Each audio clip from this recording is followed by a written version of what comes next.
life in a gruesome manner in Soshanguve, Merimi informal settlement. May their soul rest in peace.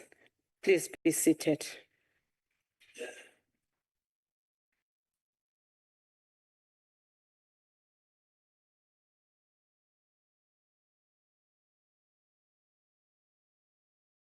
May I take this moment and remind the delegates that rules in particular, sub-rule 21, 22, and 23 of Rule 103 shall apply in this sitting. Honourable Delegate, I will now allow an opportunity to delegates to give notices of motion, of which we have 20 minutes in total for that. Delegates who wish to give notices of motion should raise their hands or use the raise hand function on the virtual platform. I'm equally advised that the list has been prepared for all delegates who would like to move notices of motion. And accordingly, I do have the list in front of me, and I will start with Honorable K. Muimang, the Chief Whip of the NCOP.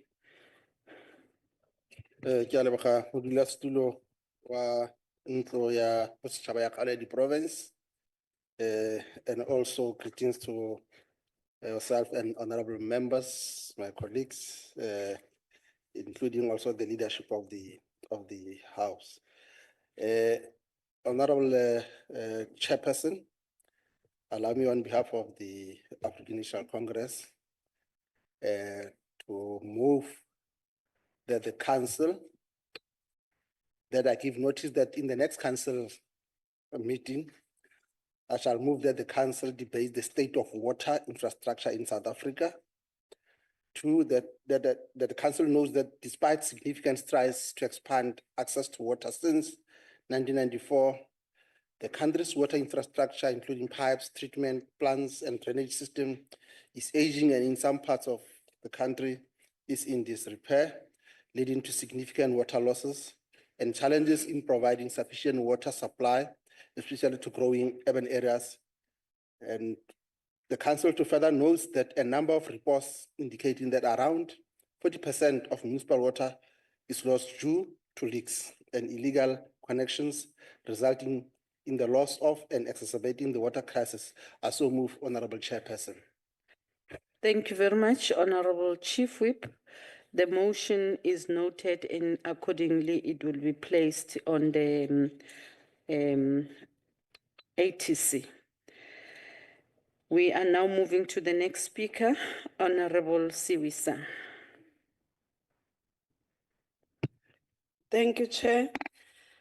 I rise on behalf of the economic freedom fighters that Council in its next sitting debates the alarming rate of stolen firearms in the country, as the lack of monitoring through regulations of firearms has led to many firearms being untraceable due to serial numbers being filed off and leading to the many killings and the killers not being arrested or apprehended. I so move. Thank you very much, Honorable Siwisa.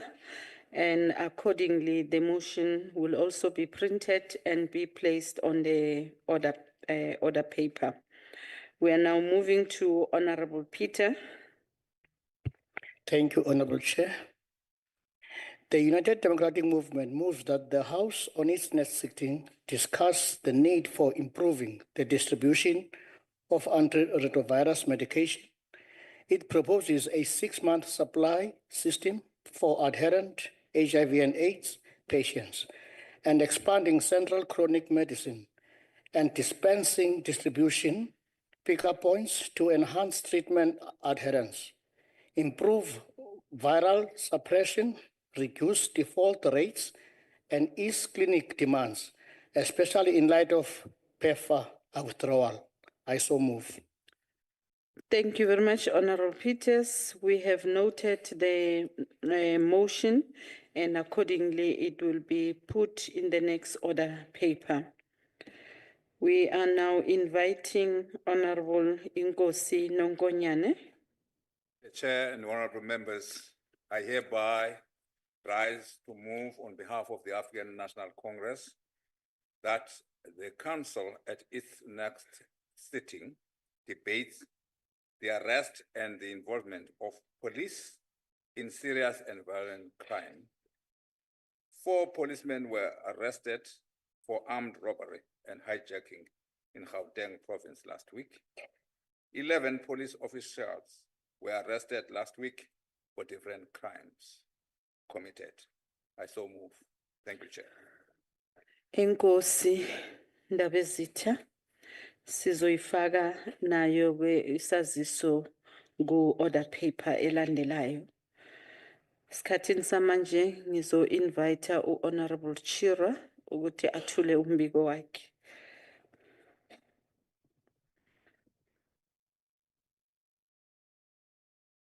Thank you, Chairperson. I rise on behalf of the economic freedom fighters that Council in its next sitting debates teacher safety in our public schools in South Africa. It is becoming a frequent occurrence that teachers in the country are exposed to various forms of violence, this including physical violence and emotional violence at the hands of external perpetrators and in some cases their own colleagues and the pupils that they teach in their classrooms. This House must come up with tangible solutions on how to address the protection and safety of teachers in our schools, which will in turn create safer environments for everyone.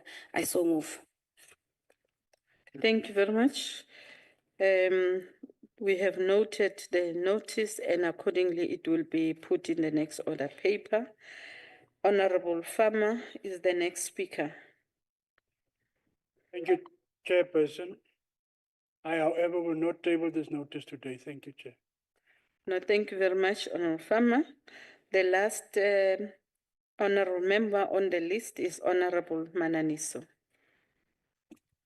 Thank you, Chairperson.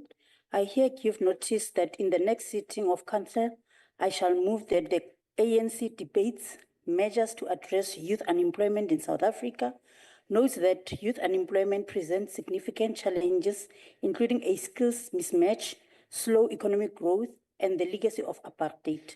Noting that as well, leading to social instability and economic hardship.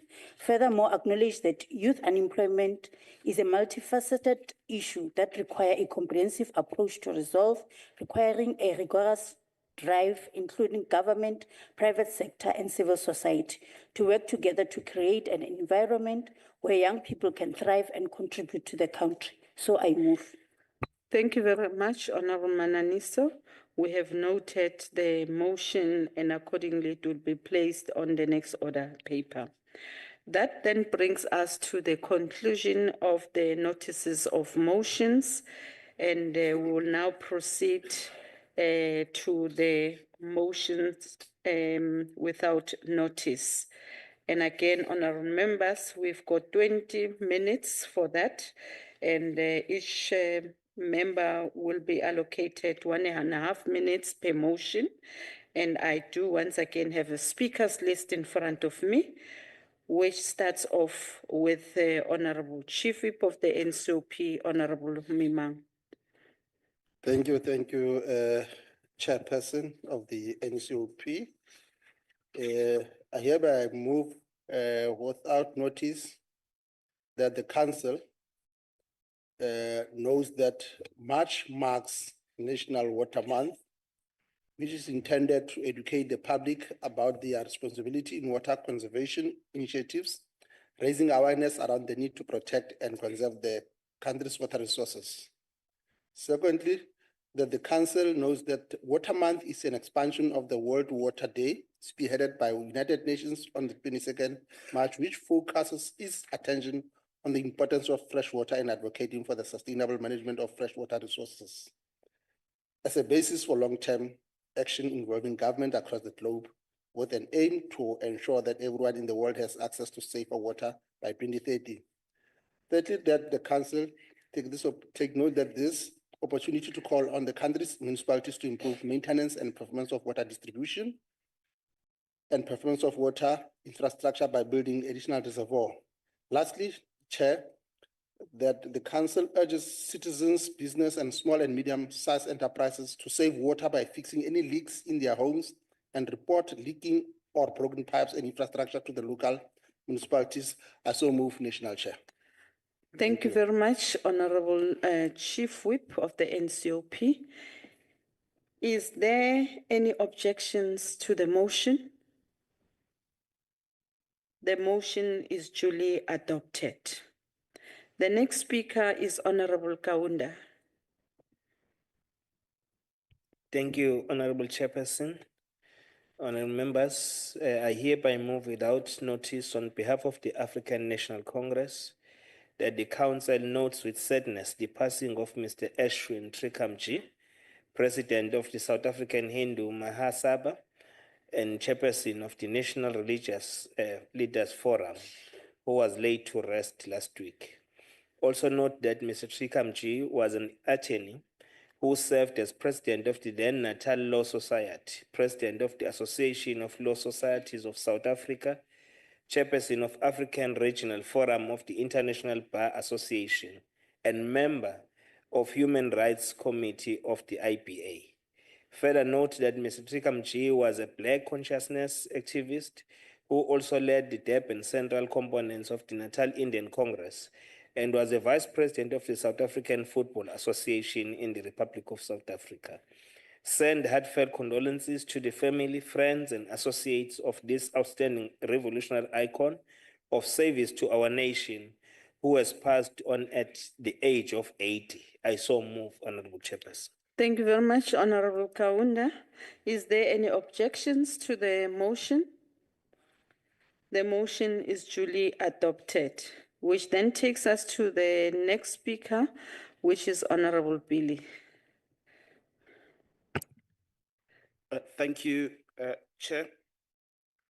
On behalf of the Democratic Alliance, I hereby move without notice that this Council notes with appreciation the swift and decisive action taken by the KwaZulu-Natal MEC for Public Works and Infrastructure, Honorable Martin Meyer of the Democratic Alliance, in securing the title deed for Elangeni KwaMashu Technical and Vocational Education and Training TVET College after a 6-year delay under the previous ANC provincial government.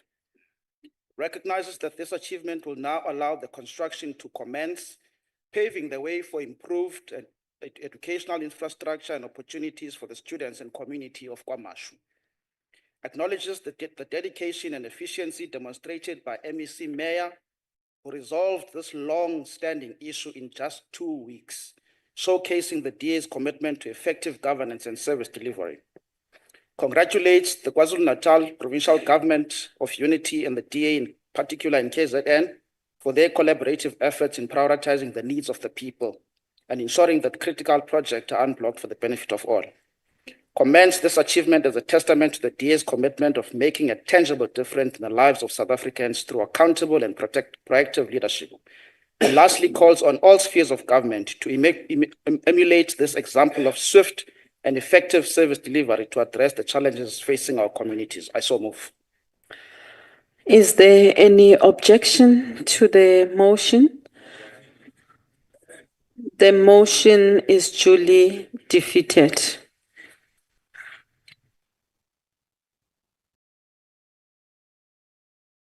The next speaker on my list is Honorable Midupi. Thank you very much, Honorable Chair.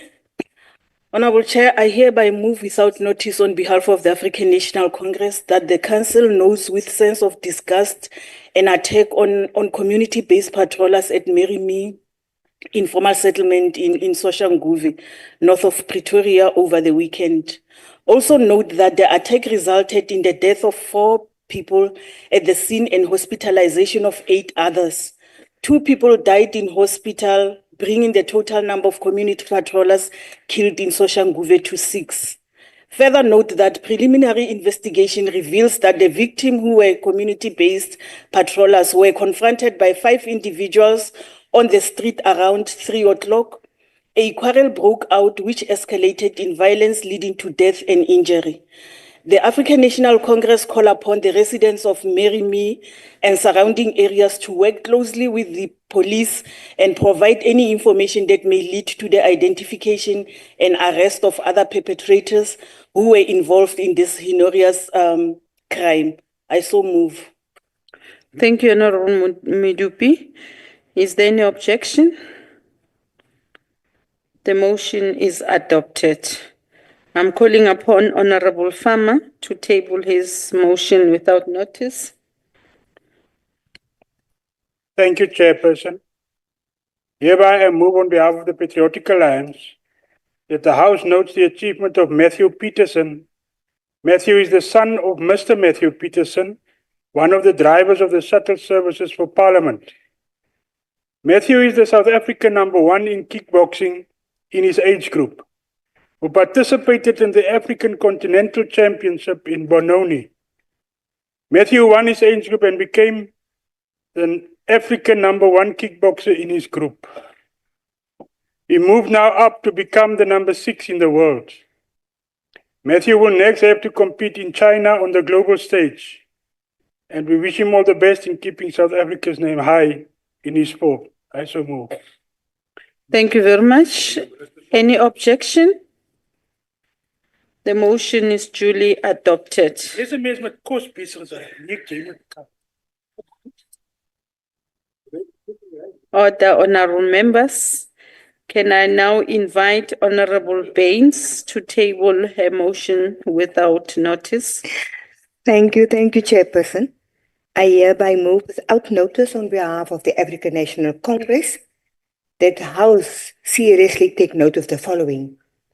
That the DA-controlled Western Cape government is set to lose hundreds of millions of rands allocated by the National Treasury to build houses, upgrade informal settlements, and improve education infrastructure due to non-expenditure. Further note that this poor performance by the government is going to negatively affect the poor who have been on waiting list as well as the students. Also note that the Western Cape also failed to fully spend its informal settlement upgrading partnership grant during the 23-24 financial year and did not even take the initiative to submit a rollover application for the unspent funds. Therefore, call on the Western Cape government to improve its performance and ensure that the poor and vulnerable of the province receive houses. I so move. Thank you very much, Honorable Baines. Can I put the motion for adoption before the House? The motion is defeated. I'm now calling upon Honorable Boshoff to table her motion without notice. Thank you very much, Honourable Chair. On behalf of the DA, I hereby move without notice that this council notes the dire state of the testing and licensing stations in Tabachero local municipality, specifically in Sabi, Graskop and Leidenburg. Further notes that an investigation has revealed that these stations are barely functional, largely due to expired calibration certificates, malfunctioning equipment, and severe staff shortages. Essential services such as learners' licenses, driver's licenses, professional driving permits, and vehicle roadworthy certificates have ground to a halt, not only hindering service delivery, but also impacting road safety within the province. Again notes that the situation is worsened by the pending court cases involving 9 officials arrested on corruption-related charges, leaving the stations crippled and the public without services they urgently need. Notes that it is unacceptable that citizens are forced to wait over 2 years for license renewals, endure poor service, or face fines for expired licenses due to government failures. I therefore request that this House urgently calls on the Mpumalanga Department of Community Safety, Security and Liaison to intervene decisively to ensure full functionality of these stations and fast-track the implementation of a new system to restore critical services to the people of Tabachero. I so move. Thank you, Chair. Thank you very much, Honorable Boshoff. Is there any objection? The motion is agreed to. Honorable Peter. Sorry, ma'am. I don't have any motion. No, thank you very much. Can I invite Honorable Finis? Thank you very much, Chair. I hereby move without notice on behalf of the African National Congress that the House note that the world celebrated World Tuberculosis Day on Monday, 24th of March under the theme, Yes, We Can End TB, Commit, Invest and Deliver. The national celebrations were led by the Deputy President and held at the Ugu Sports and Leisure Centre in KwaZulu-Natal. Further note that South Africa remains amongst the countries hardest hit by TB, which has remained a leading cause of death, claiming about 56,000 lives per annum. Also note that the Department of Health has launched the National End TB campaign designed to substantially reduce TB incidence and mortality by 2035. Therefore, encourage all those who have been identified for testing to cooperate in order to achieve the goals of the campaign. I so move. Thank you, Chair. Thank you very much, Honorable Finis. Is there any objection? The motion is duly adopted. Honorable Aris. Thank you very much, Chairperson.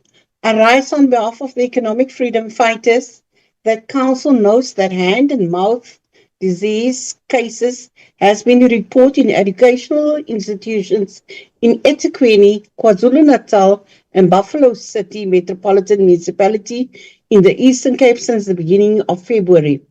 Further note that the hand-mouth disease is a viral infection that commonly affects infants and children under the age of 10 years old and spread through the direct contact with infected individuals, contaminated objects, and respiratory droplets.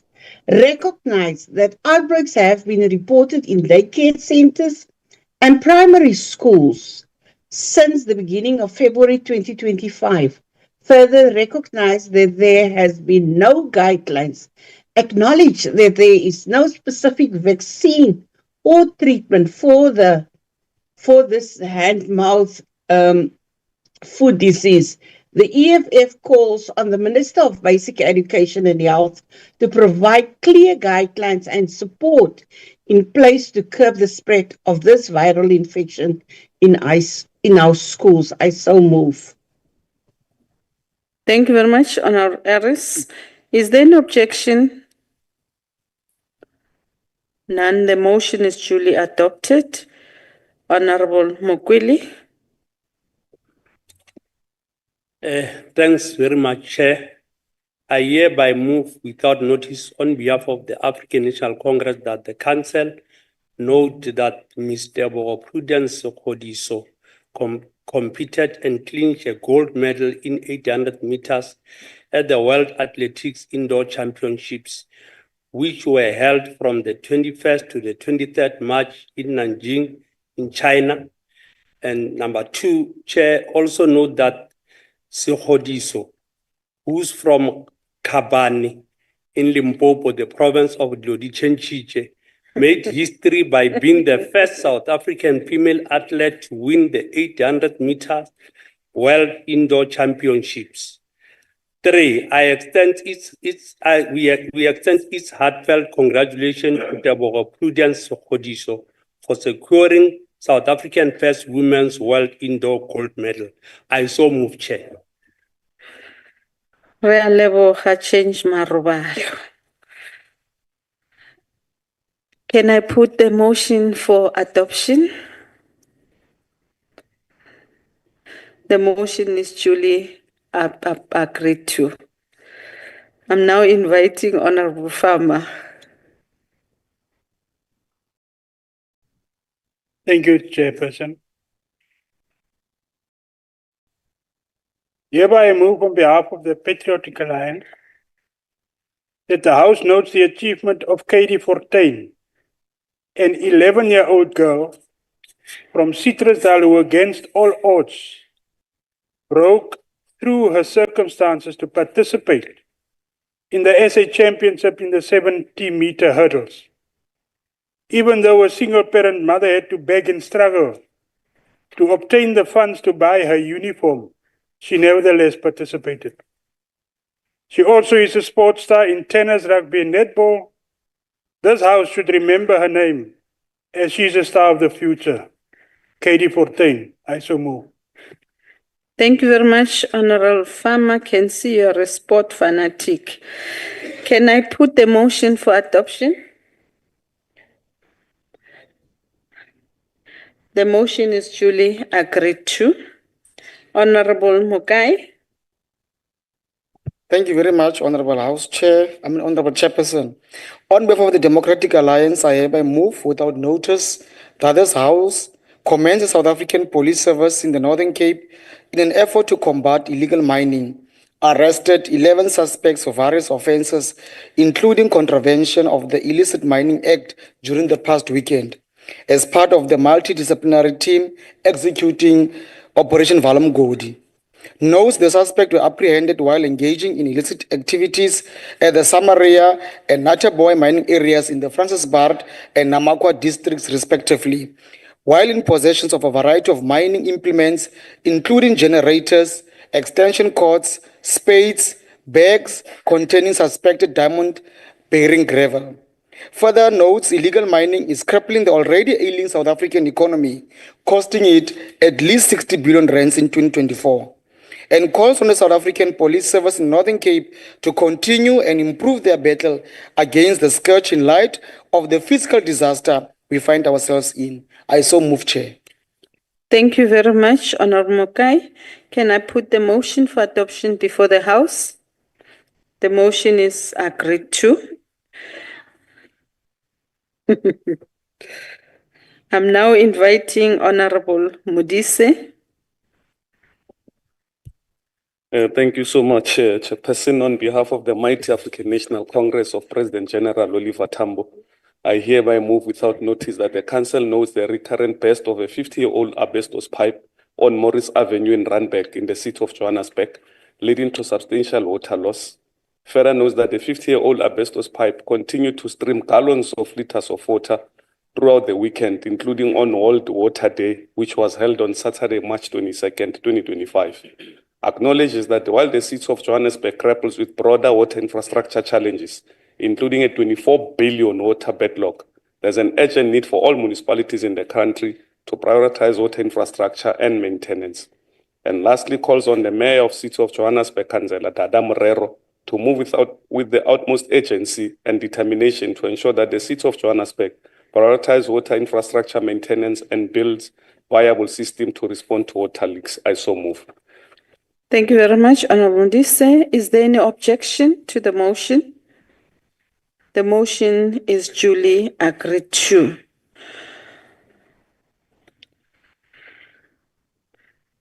Honorable delegates, we shall now proceed to the subject for debate as printed on the order paper.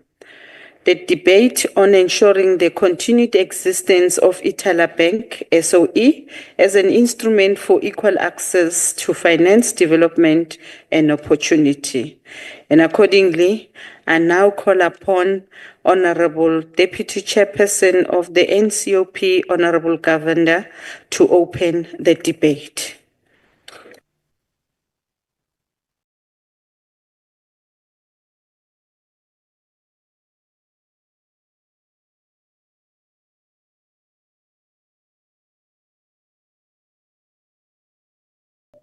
Thank you very much, Honorable Chairperson. I rise on behalf of the Inkatha Freedom Party and in the interest of the thousands of investors, mostly pensioners, SMME beneficiaries, and staff of Ithala Bank, to lead the debate on ensuring the continued existence of Ithala Bank, state-owned company, as an instrument for equal access to finance, development, and opportunities.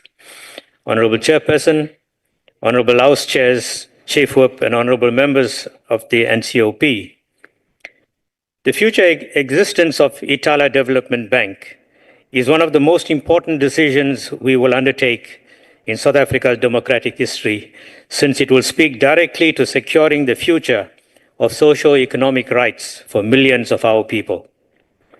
During the apartheid era, we can all recall the difficulty of millions of South Africans who were not able to acquire bank loans just because they could not provide collateral to secure those loans.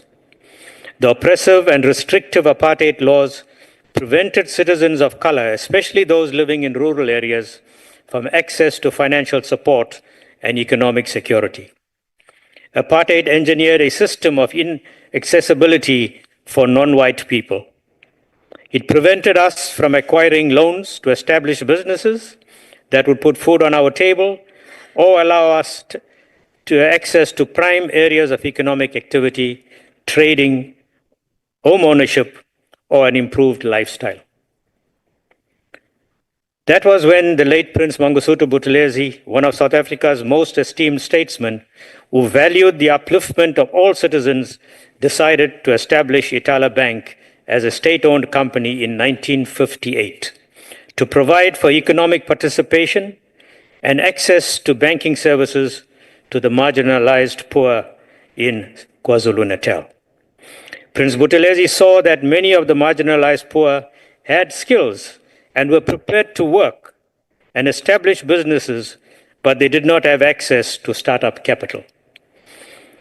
Ithala Bank was a vehicle that provided economic access in the form of loans to start businesses, to encourage savings and investments. His progressive vision found resonance even in the deep rural areas of KwaZulu-Natal, where branches of Ithala Bank were established to take services closer to the people.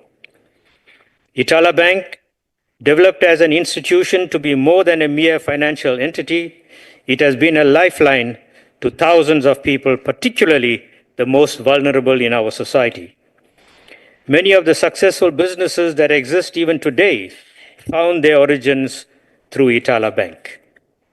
For over 65 years, the Ithala Development Finance Corporation has been a pioneer in bringing banking services to previously unbanked communities, even in the deep rural areas. It was the first institution to offer financial support in rural areas, establishing shopping centers, industrial estates, and providing affordable business space for entrepreneurs who otherwise would not have access to such resources.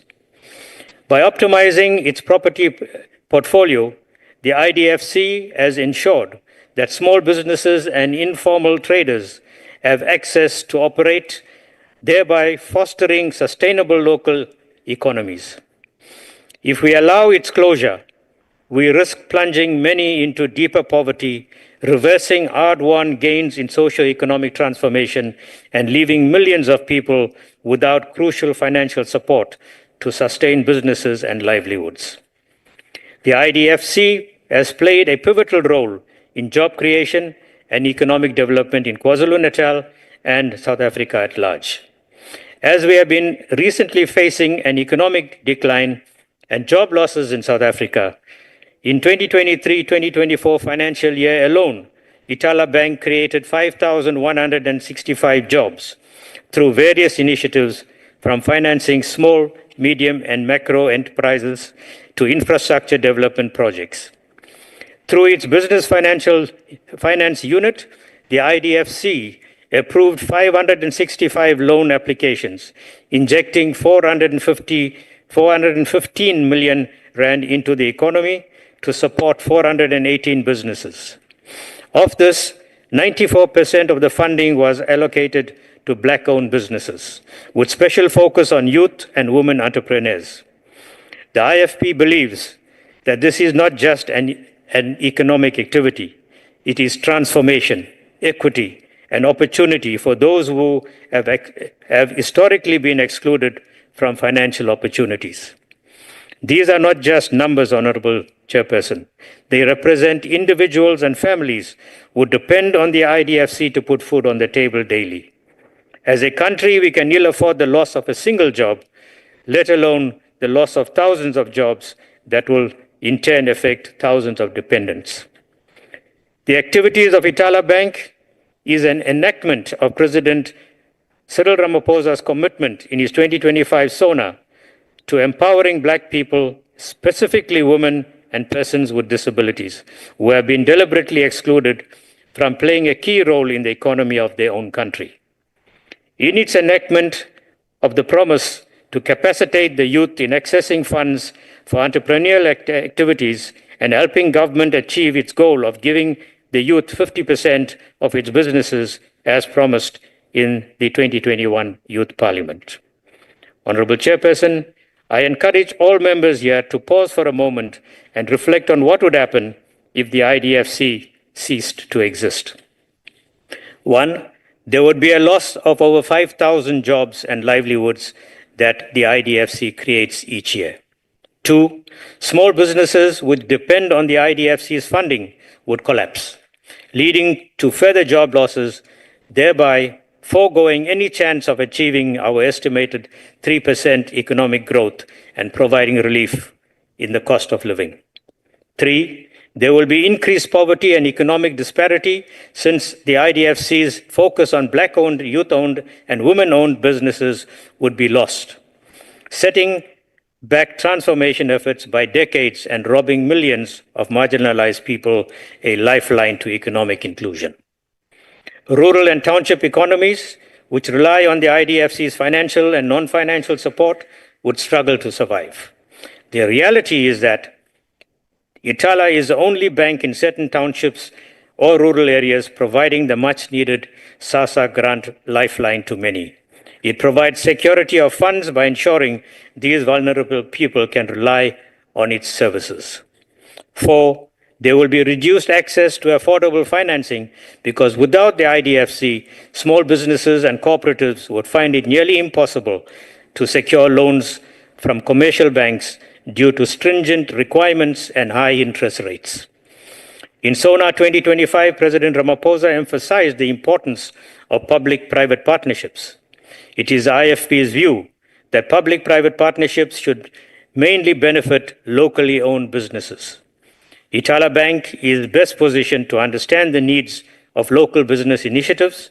Without proper financial management, as offered by Ithala Bank, many aspiring entrepreneurs will be forced to turn to loan sharks or mashonisas, leading to cycles of debt, financial ruin, and unregulated lending practices. And 5, infrastructure development would stagnate since the IDFC has been instrumental in developing shopping centers, industrial estates, and business hubs that provide jobs and services to communities. Examples of such initiatives are Isitebe in Mandeni, Izakeni in Ladysmith, and Mandeni and Madadeni in Newcastle, to name just a few of the business hubs that were set up by Ithala Bank. These estates range from 200 square meters to 35,000 square meters and employ over 24,000 people. Its closure would halt many such ongoing projects, leaving many developments incomplete and communities without essential services and huge job losses. With this in mind, Honorable Chairperson, any view wishing to close and not support the continued existence of Ithala Bank is in direct contradiction to the country's commitment to economic growth and inclusion of all those who were previously disadvantaged under apartheid. Honorable Chairperson, despite financial challenges, the IDFC has consistently adapted and innovated to ensure sustainability.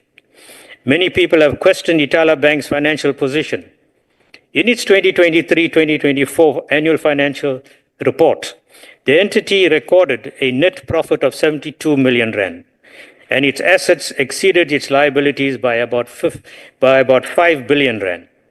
It has 300 million rand ring-fenced to secure deposits of its clients.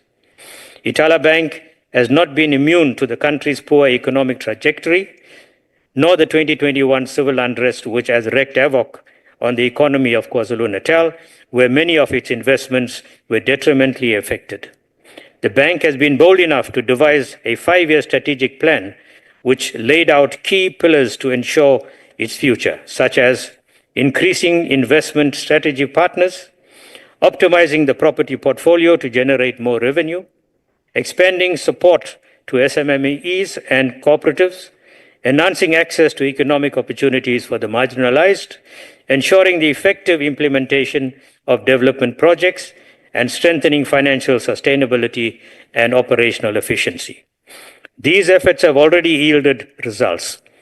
For instance, 90.9% of businesses funded by the IDFC remain operational 2 years after receiving loans, far exceeding the target of 65%. This is proof that the IDFC's model works and therefore deserves continued support. We acknowledge that the IDFC has been operating under exemption notices for years, with the most recent one expiring in December 2023. The reason for seeking closure is that Ithala did not comply with all the conditions imposed in the final exemption notice. However, the IFP believes that the decision by the Prudential Authority and the Minister of Finance to decline the extension should not signal the end of the IDFC. Instead, it is a call for the Prudential Authority, in view of the benefits that Ithala offers to thousands of citizens, to assist and guide Ithala to meet its requirements. Keeping in mind the benefits afforded by Ithala, it calls upon us to rally behind those 257,000 citizens who have deposited hard-earned funds in Ithala Bank. All those businesses that depend on Ithala and staff members who stand to lose their jobs. And we therefore call for a long-term solution that will give peace of mind to those who have funds in Ithala which they are now unable to access. Honorable Chairperson, when municipalities are found to be dysfunctional in some aspects, those municipalities are not shut down. But there are interventions such as Section 139 of the Constitution and regulations in the PFMA and the MFMA, which intervenes to assist those municipalities. Similarly, the Prudential Authority should provide assistance to Ithala in areas where there are shortcomings. Government needs to take decisive steps to, 1, advocate for a legislative framework that allows the IDFC to operate without exemption conditions. 2, provide financial assistance and regularly support to the IDFC and ensure its continued operations. 3, protect the gains of transformation by ensuring that the IDFC continues to support Black-owned businesses and marginalized communities. Honorable Chairperson, whilst we must acknowledge there have been certain unfair accusations leveled against Ithala Bank, and while the fight between Ithala and the Prudential Authority unfolds, we are witnessing an attack on Black economic empowerment, where other financial institutions stand to benefit from Ithala's demise. I am reminded of the plight of thousands of pensioners who invested in the VBS Bank, thinking that what little they had would remain secure to see them through their twilight years. Unfortunately, the scandal around VBS robbed them of their hard-earned investments. We cannot afford to see such trauma being visited upon more pensioners and the staff of the IDFC. As the IFP, we are of the view that we have the opportunity to make Ithala Bank a beacon of South Africa's capability and sound financial management and prudence. An institution set up by South Africans for South Africans is what is at stake and what we must defend at all costs. Honorable Chairperson and honorable members, as policymakers, leaders in your own respective communities and individuals committed to economic development, I urge you to stand in solidarity to protect and preserve this vital institution. The closure of the IDFC will be a tragedy, disproportionately affecting those who rely on it, most especially the poor, the unemployed, the small business owners, and the informal traders. The IFP believes that economic transformation is not an event, it is a journey. This is what the late Prince Mangosuthu Buthelezi meant when he taught us principles of self-help and self-reliance, by being given a hand up and not a hand out. The IDFC has been on this journey for decades, empowering communities, creating jobs, and reducing poverty. We cannot afford to let this institution disappear when so many depend on it for their survival and prosperity. Honorable members, I urge you to think very, very seriously about the future of Ithala Bank, and more especially the future of those people who have invested money in this bank, thinking that in their twilight years, this investment will see them through to their last days. And if we are really serious about economic empowerment, especially to the previously disadvantaged, then we need to take stock of what we are talking about when we talk about the future of Ithala Bank and the IDFC, which has contributed so much to the economy of our country, and we must do all that we can do in our power to ensure that this bank continues with the good service that it provides. And yes, we agree that it needs to provide those services within the certain frameworks of the law, which are identified by the Prudential Authority and the Department of Finance. And we urge that both these institutions will lend support and guidance to Ithala Bank so that it can continue with the good work of servicing those who are those who have been less fortunate in the past. Honorable Chairperson, I thank you. Thank you very much, Honorable Deputy Chair, for opening the debate. We're now proceeding to the next speaker, Honorable Kaunda from KZN, representing ANC.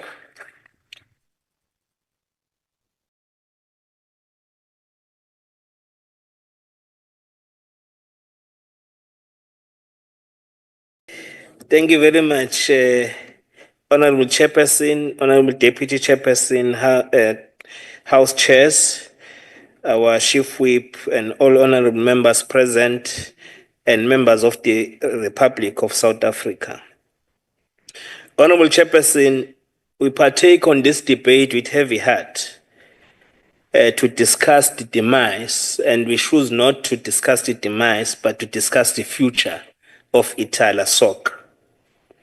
Our country, South Africa, has a history which has created structural constraints for the inclusion of its black majority in the political economy. Colonialism and apartheid were premised on excluding the majority from ownership and management of critical means of production in South Africa.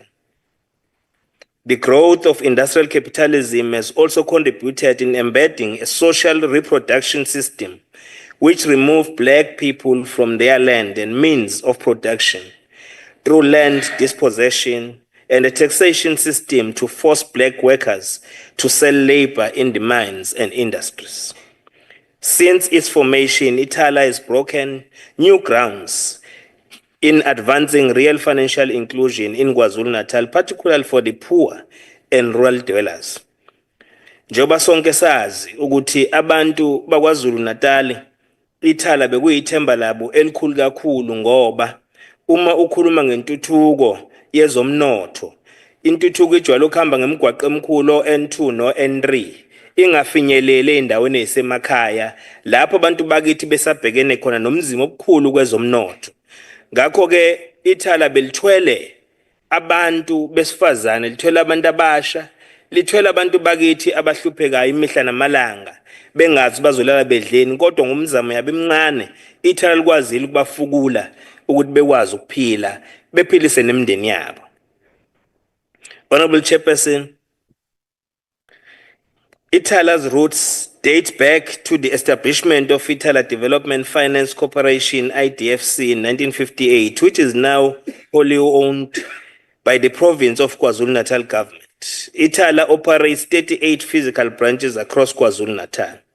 One of its unique offerings is providing home financing on communal land, which constitutes about 1% of Ithala's loan book. The exclusion of leveraging communal property by commercial banks is one of the major barriers to entry for South Africans living in communal land. It is for this reason that makes the defunct VPS Mutual Bank one of the most transformative financial institutions for many residents in the Vembe area in Limpopo, which is similar to Ithala, as it provided home financing on communal land. Siyazi ukuthi lama bank ayikhondla kuthi mangabe kubheka nje aqala bheka ibala lakho kuqala ukuthi ungubani mase kuthiwa ke uyi high risk. mese ebheka ke futhi ukuthi kwawona awekho accessible ngoba awekho endaweni ezitholakala kalula endaweni ezisemakhaya ngoba alandela amadolobha amakhulu. Ngakho ke kubalekile ukuthi silivikele ithala lethu kube ithala eliqhubekayo lisebenze. For any economy to be productive, savings and allocation of capital to individuals and business entities is critical for growth and development. This locates the financial sector as one of the pillars of development. As a country, Honorable Chair, we have a highly dependent financial sector which was developed under the colonial and apartheid period and accelerated its growth post the democratic state as the financial services sector has expanded to be a major component of the South African economy. In 1994, the financial services sector in South Africa contributed 6.5% to GDP. It currently contributes nearly 25%, while the contribution of productive sectors to the economy has shrunk relatively, with, amongst other things, deindustrialization. Manufacturing has declined from 21% in 1994 to 13% in 2024. The vision of a democratic South Africa is espoused in the Constitution to address the injustices of the past and the creation of a prosperous South Africa which upholds socio-economic rights for all. There can be no economic transformation which leads to changes in the ownership patterns of assets in the country and the management of the economy without providing credit for previously marginalized communities and without the transformation of the financial sector. The South African financial sector total assets amounts to 333% of GDP. Banks holds 120%. The largest four controlling 83% of the deposits. Insurance companies hold 28%. Pension fund holds 54%, and the central bank holds 17%. The ANC has reaffirmed the need to intensify the transformation of the financial sector in South Africa. The 55th National Conference noted that the financial services sector has an important role to play in creating and ensuring deep, inclusive, functional, and efficient financial markets in South African economy. The sector also enables the South African economy, companies, and households to participate in the global financial system. Access to finance continues to be a challenge, particularly for Black-owned businesses and SMMEs. The requirements are often and make it difficult for those small businesses to access such finance and make it difficult to access the funding to capitalize their projects. The manifesto further committed to empower provinces to establish their own financial institutions. And recently, in the January NEC, Lekgotla of the African National Congress has resolved to focus on the review and amend the Banking Act to promote credit allocation for transformation and SMMEs to address concentration in the banking sector and matters from the Banking Inquiry Report of 2008. We are today having a challenge at the Ithala Bank, which also faces the risk of being an institution of the past due to its current impending challenges, which are a product of some elements of mismanagement, but in the main, the problem of a banking legal system which did not recognize Ithala as a fully fledged mutual bank with adequate parameters to provide all banking services without relying on other banks. Hence, the Banking Act precludes provincial entities to form banks.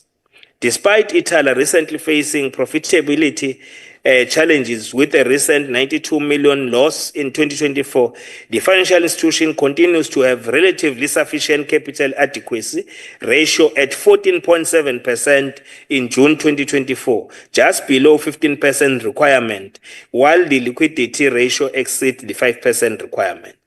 This demonstrates its liquidity and ability to meet financial obligations in a situation of crisis. Key concerns on the performance of the bank are on cost-to-income ratio, which has consistently exceeded the 78% benchmark. Ithala has 2.53 billion in deposits and is backed by a 300 million guarantees from the provincial government of KwaZulu-Natal, which further strengthens its position and improves the security of depositors' funds.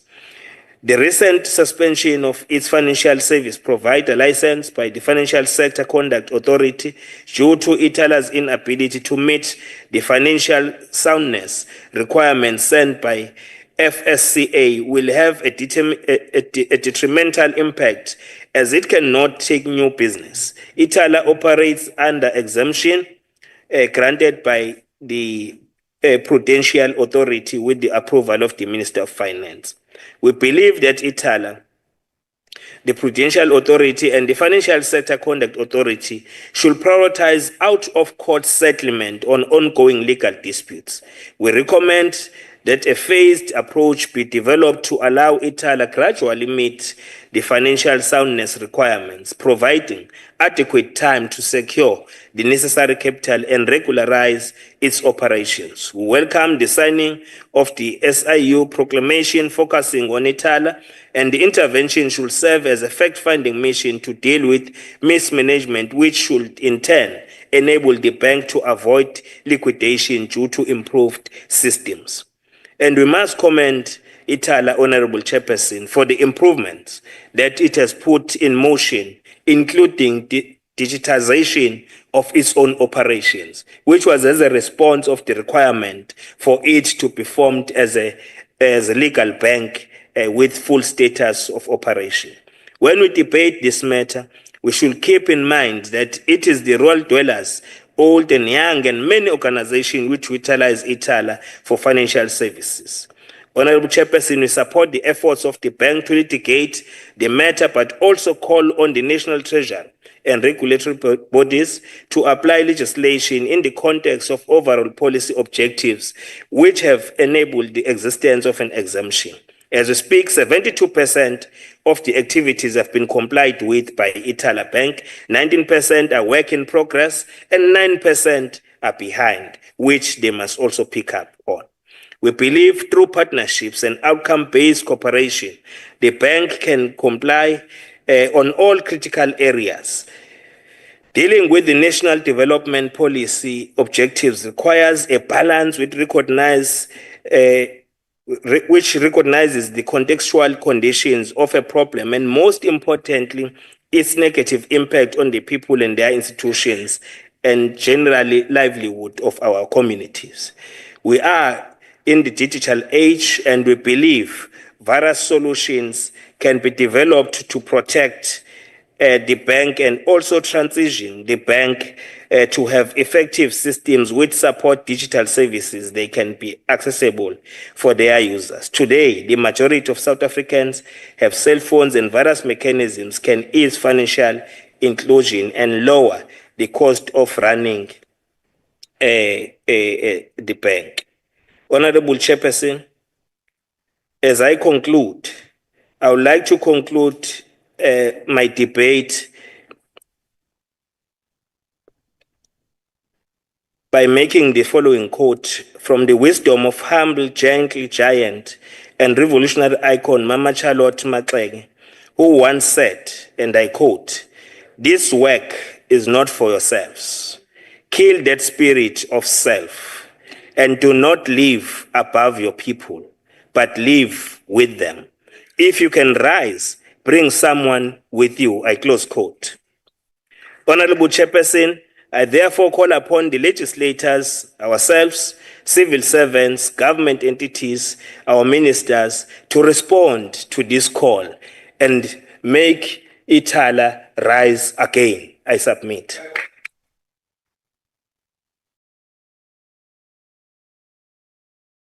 Thank you very much, Honorable Kaunda. We are now moving to the next speaker, Honorable Swart from Democratic Alliance.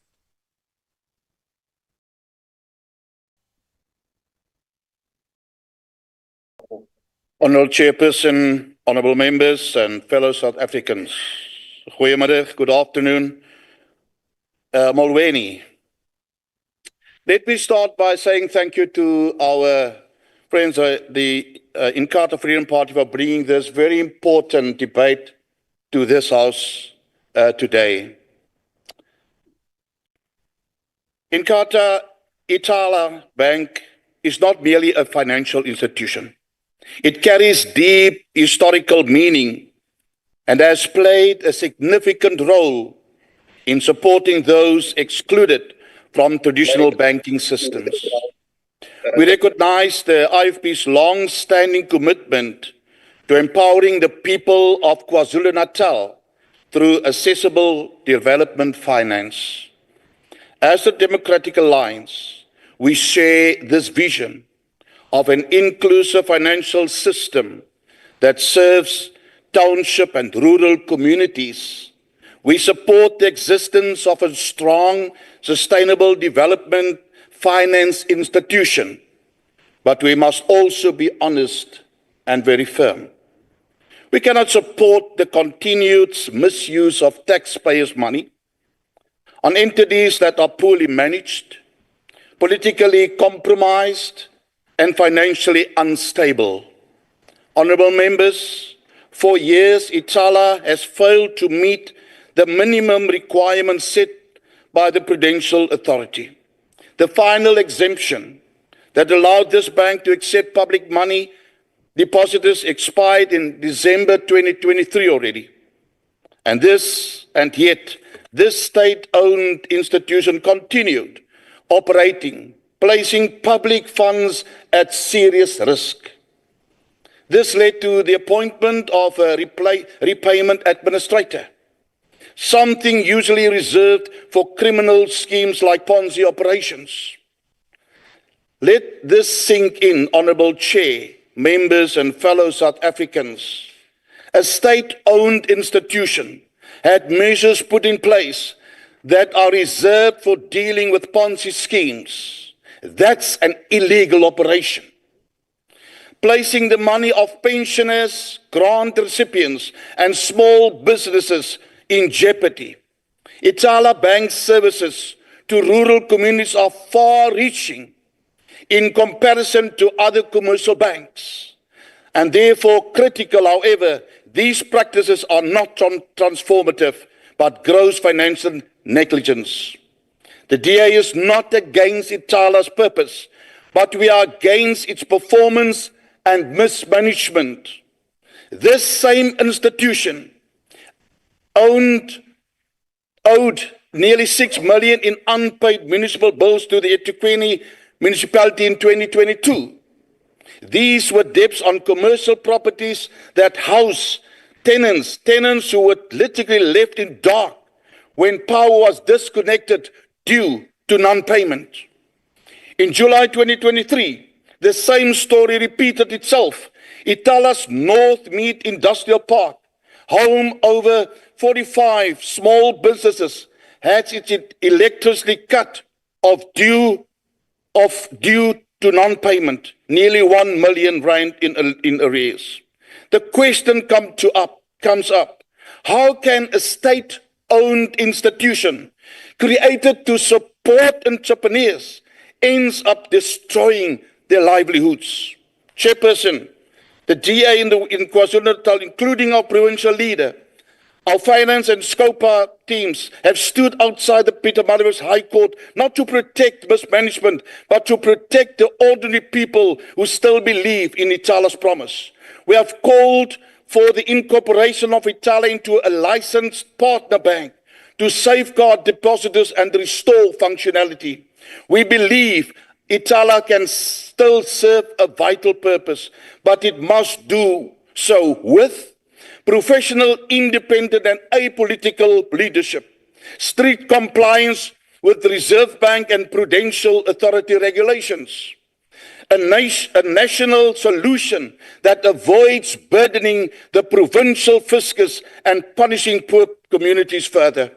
Honourable members, the era of propping up failed SOEs, state-owned entities with endless bailouts, this must come to an end.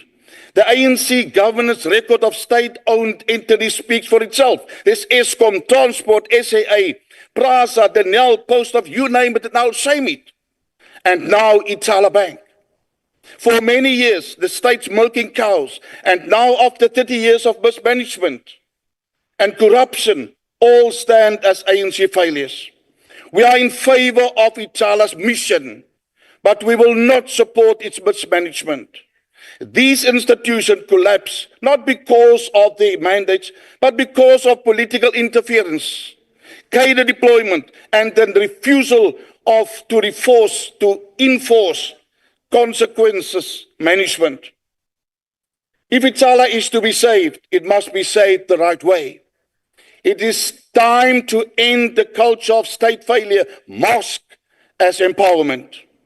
Real empowerment is financial inclusion with integrity, compliance, and sustainability. Real transformation is not keeping a broken system alive, but building a better, transparent one.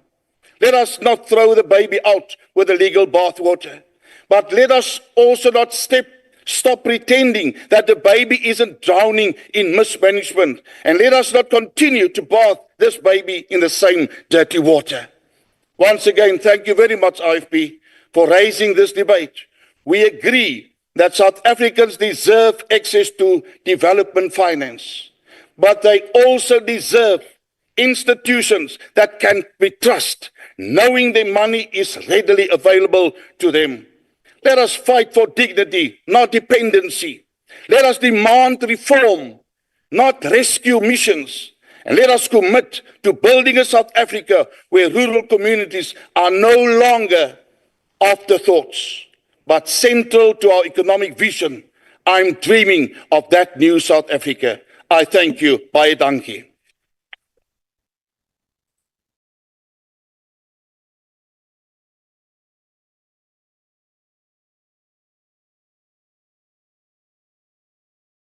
Honorable members, order. I'm now taking this opportunity and inviting Honorable Teza from Economic Freedom Front.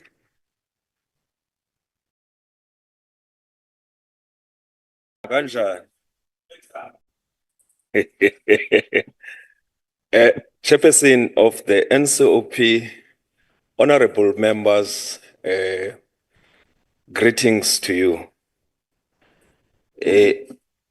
Lele nene elokokubana, Chairperson, nanamhlanje, ukuba ngaba uthatha uzakwenu, omhlophe noba ubufunde naye, uhambe uye kwi-commercial bank namhlanje uyoboleka imali.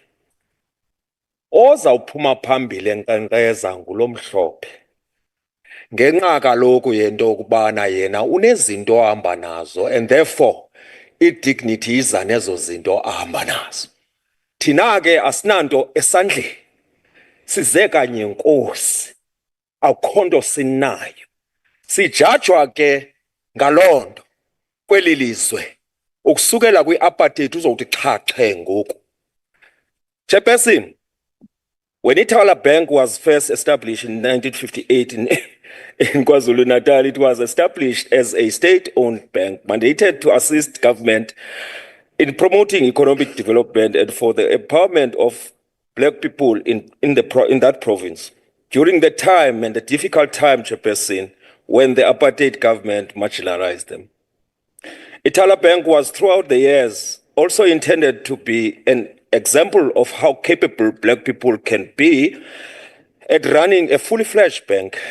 As state-owned banks are an important feature of the political economy of South Africa and an important part of our economic landscape. As it has for over 30 years been a lifeline for development finance, providing banking, insurance, and other essential services to the rural communities of KwaZulu-Natal and small businesses across the province. With this work extending to areas where commercial banks refused to operate, including stokvels, school feeding cooperatives, and enterprises in underserved towns. Which is why, as the EFF, have in the past stood in many platforms and championed the importance of state-owned banks. And we in the past also introduced the EFF Amendment Bill, which sought to, amongst other things, create an environment where the state can own banks as per the Banks Act. In practice, this will mean that the institutions existing through the temporary permission of the Minister of Finance as banks will be granted full licenses. These include the Post Bank owned by the South African Post Bank and Ithala Bank itself. This would mean the establishment of all other state banks at a national, provincial, and local government with a clear developmental, financial inclusion and redress mandate. And we have in the past, Chairperson, emphasized the significant role of the SOEs and state-owned banks. The state-owned banks can play in the economy as engines of growth and economic survival. However, KwaZulu-Natal, under the leadership of the ruling elite, Ithala have experienced a number of challenges which have brought this bank into its knees. Ithala has, for more than a decade, struggled to obtain a permanent banking license with the South African Reserve Bank, and has had to rely on exemption notices to conduct deposit acting activities. And because the bank is owned by the KZN provincial government, it has never been in possession of a banking license and has never received a support from the National Treasury, thereby leading toward its liquidation. We were, however, not surprised, Chairperson, by this outcome, as South Africa's banking sector remains dominated by white people who control more than 90% of the banking assets. This concentration of control has been one of the greatest stumbling blocks to the transformation of South Africa's economy. The Ithala SOE Limited is one of the few financial institutions owned by black people, and has been under the consistent attack by the SARB, which has demonstrated no interest in fostering transformation and ensuring meaningful participation of black people in the economy as owners. Instead, it has shown intent to eliminate any form of ownership that does not align with the control of Stellenbosch-linked interest. The EFF was also not surprised that the neoliberal Grand Coalition had folded its arms and allowed the financial institution owned by the state and the people of KwaZulu-Natal to face liquidation. The ruling elite is complicit in frustrating and preventing the transformation of South Africa's economy, and continues to fail in eradicating poverty, unemployment, and inequality. Chairperson of the NCOP, it must also be noted that most of the challenges faced by this bank are as a result of leadership failures, as there has been no consequences management with failure to address challenges. Challenges faced by this bank deepened throughout the years without a practical and implementable plan to rescue it. All this is indicative of a deep problem of political incompetence on the part of the ruling elite, who are not least concerned about running the country. The poor performance of this bank really should not surprise South Africans, as the intention of the GNU has always been to weaken the state and kill off any aspiration of the state-owned bank in this country. As early as 2010, we have heard claims of politicians from the ruling party, along with their politically connected associates, treating the bank as a mere personal financial resource, disregarding its critical developmental mandate. This bank, which was funded by KwaZulu-Natal taxpayers, was meant to uplift the province's poor by providing loans to small businesses and entrepreneurs. This institution has never been a scheme of exploitation, but rather a cornerstone of rural and small business development. Chairperson, the EFF is however extremely concerned about the impact of closure of Ithala COC Limited will have on the elderly and the working class in rural areas who relied on the bank to access the pension and wages. The closure will increase the cost of accessing financial services for these vulnerable groups, while also making worse financial exclusion by leaving more people without access to banking facilities and financial services. This will deepen economic inequalities and further marginalize already vulnerable communities. As the EFF would therefore reject the action of the SARB, the National Treasury, and the ANC-led government, we also demand immediate intervention to protect Ithala Bank and call for the SARB to fulfill its legislative duty to transform South Africa's financial sector to serve the interest of the majority, not just a privileged few. As a long-term solution to the challenges facing South Africa's financial sector lies in establishment of state-owned banks with a clear mandate to drive the transformation of South Africa's economy.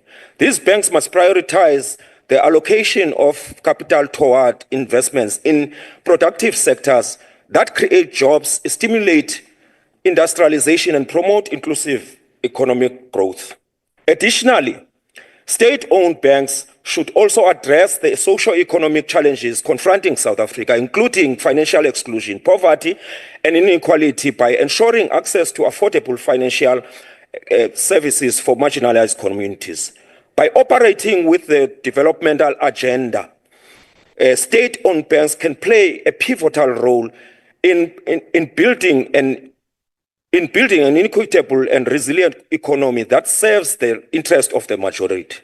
Chairperson, we must rally to revitalize Ithala Bank and ensure that it becomes fully functional and a model of the state bank so that it can deliver on its mandate to uplift poor KZN communities.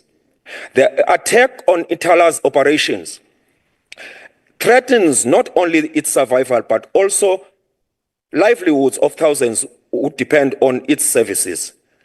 And its demise would be a devastating blow to KwaZulu-Natal's developmental agenda and its rural community. The bank can still be rescued and transformed into a fully fledged state bank. The EFF remains committed to defending institutions like Ithala, which prioritize the needs of the poor and the marginalized over the profit, and as they strive to achieve economic freedom for those who need it the most. The EFF will continue to monitor developments to ensure that Ithala's role in rural economic development is not jeopardized. And therefore, we support the existence of Ithala as the EFF chair. And thank you very much. Thank you very much, Honourable Peza. Good afternoon, honourable members. We now go to the province of Mpumalanga, and the next person to weigh in on the debate will be the Honourable Sekwakwa. Over to you, Honourable Sekwakwa.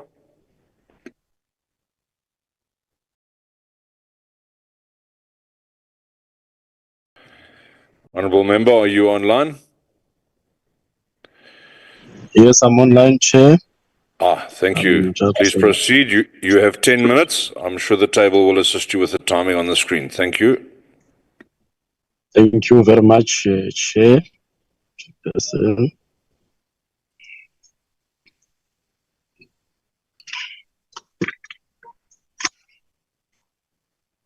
You may proceed, Honourable Member. Honourable Chair. Yes, Honourable Chair, Honourable members of the NCOP, all protocol observed. As mandated by the ANC, I greet you all. Honourable Chair, Ithala Bank was established in 1958 as a development finance agency owned by the former KwaZulu KwaZulu Homeland Administration. The late IFP founder and the Homeland Chief Minister, Prince Mangosuthu Buthelezi, is credited with founding the bank to assist the poor who were unable to access capital.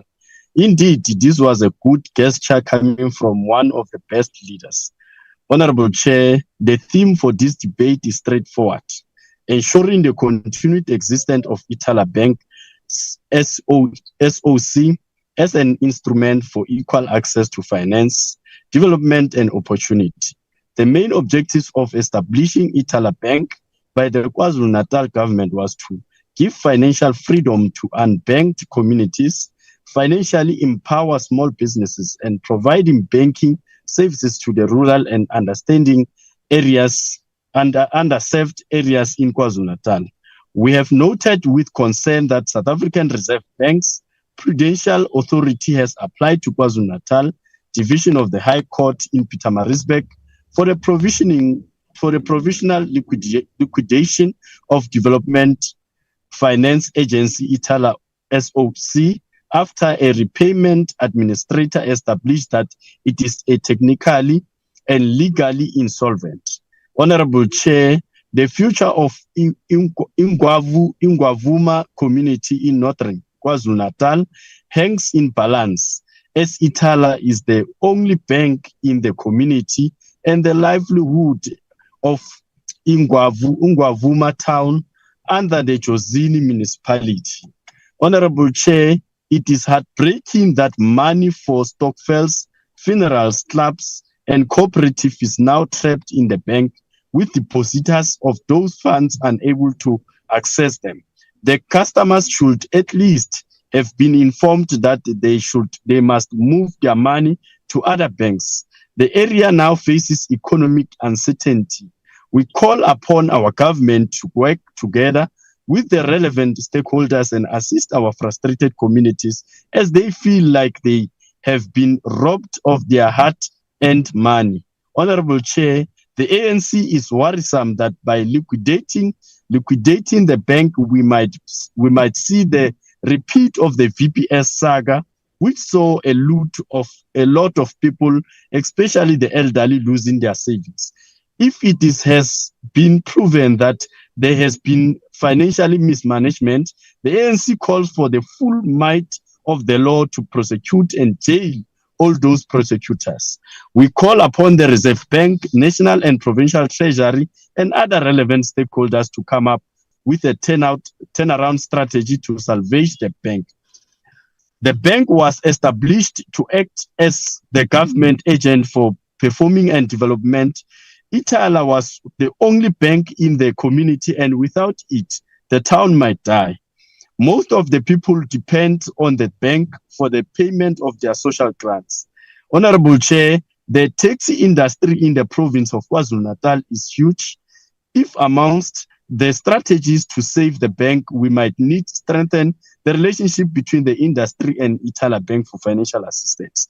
The decision to close the bank is going to push people and businesses out of the area.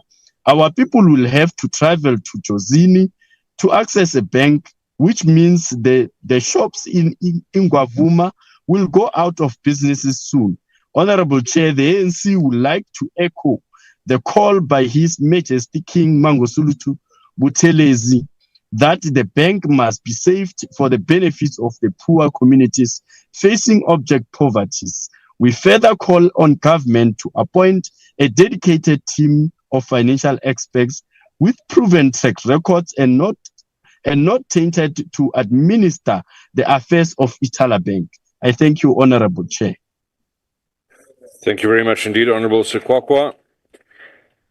Honorable members, we return to the House, and the turn now falls to the Honorable Majola from Umkhonto weSizwe Party.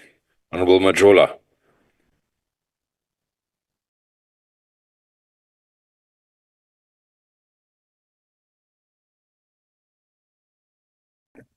Honorable Chair, members of the NCOP, Chairperson, before I get into my presentation, let me first quote from the Mail and Guidance dated the 13th of January 2017. ABSA may have to pay back apartheid era bailout billions. Chairperson, today I rise on behalf of Umkhonto weSizwe to address the matter that fundamentally impact economic justice in South Africa. The alarming prospect of Ithala Bank closure. This institution serves as a crucial lifeline for countless marginalized South Africans, in particular those who live in the remote and underdeveloped regions of KwaZulu-Natal. Chairperson, the decision to close Ithala Bank transcend mere regulation issues. It poses a grave threat to economic inclusion, and it makes the inequality worse in South Africa. Ithala Bank was not intended to irritate the conventional commercial bank. Rather, it was established as a developmental financial institution designed to cater for those often overlooked by the mainstream banking, mainly the rural poor, the small businesses in the township struggling to gain transaction, the elder pensioners reside in the most isolated areas, and inspiring the Black entrepreneurs who possess the dreams, yet they lack the capital to pursue them. For the decade, Ithala has stepped into a critical void that no private financial institution has dared to fill. From offering the home loans in the dust, little-known towns to providing essential funding to the unbanked, Ithala worked tirelessly to forge a financial bridge between the society marginalized and the broader economy. In the region where even one of the big four banks may not present at all, Ithala has remained steadfast beacon of the hope and support. Due to a complex web of regulation constraints, technicalities surrounding the financial soundness and licensing, financial sector conduct authority has made significant decision to suspend Ithala Bank's license. If this issue remain unsolved, it could ultimately lead to the bank irreversible shutdown. Kodwa ke lesimo siphakamisa umbuzo obalulekile, lokhu kuzokwenzeka ngaziphi izindleko, ngezindleko zikabani. Let us be clear, the closure of Ithala Bank disproportionately penalized the poorest members of our society for the failure of the broader financial system. The regulatory framework imposed on Ithala Bank to recognize its unique role as a developmental bank. Instead, it subjects this institution to the same rigorous metrics and compliance regulation generally tailored for a profit-driven commercial bank. This approach is not only inappropriate but fundamental unjust. Kubalekile ukuthi ngigcizelele ukuthi ukuhluleka kweThala Bank ukuthola uxhaso olungango 2.5 billion kuhulumeni wesifundazwe saKwaZulu-Natal kuzoba nomthelela omubi kumalunga emiphakathi ekakhulukazi asemaphandleni angakwazi ukufinyelela ezindaweni zasemadolobheni. While it is true that Ithala has encountered its share of government and compliance issues, the response from the regulators has been to undermine the potential for reform and growth. Instead of providing the necessary support, Ithala has been diligently worked to rectify these challenges by appointing competent board members and tackling the government's shortcomings. Nevertheless, the bank continue to meet its skepticism rather than encouragement. Ithala Bank, a state-owned institution founded to serve the underserved, now on the edge of the collapse. And while regulatory authorities are in the spotlight, we must not ignore the silent but significant role that the government politicians have played in the failing of Ithala and the community it was built to serve. In 2017, Ithala Bank applied for a full banking license. The application was denied, not because its mission was flawed, but because it could not secure the 2.5 billion guarantee from KwaZulu-Natal provincial government. This guarantee was essential to meet the financial soundness requirement. It was not a bailout. It was an investment in economic justice. Yet no party in power moved decisively to make this happen. This, honorable members, was the first nail to the coffin. Secondly, there was no clear or enabling legal framework for Ithala Bank to operate sustainably as a state-owned bank. For over 2 decades, Ithala functioned under short-term exemption without permanent recognition in the regulatory system. Parliament failed to act. Cabinet failed to act.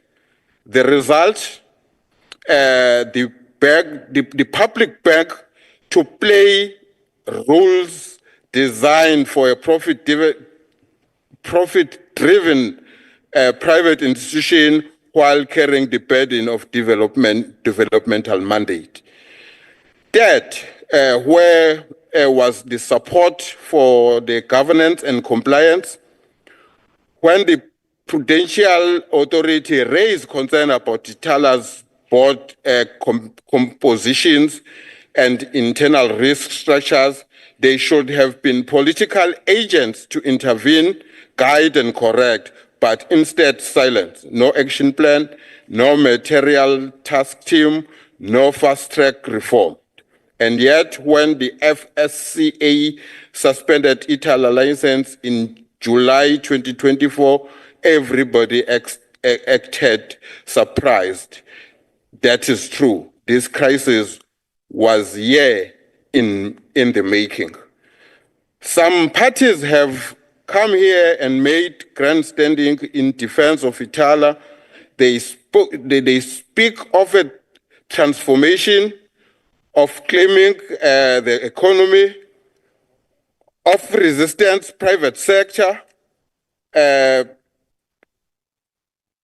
of private sector domination, but when it was the time to act, a single coordinated proposal was brought to the table to fix the legal gap, to unlock the funding and build the coalition to protect Ithala Bank. Thank you, Honorable Matrola. Your time has expired, as you see. Thank you. Thank you. Thank you, honorable members. We now hand the opportunity to Honorable van den Berg to take the debate forward. Honorable van den Berg.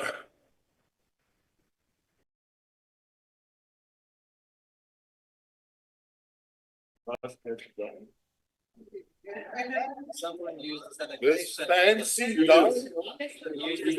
Go. Don't do this cross allocation.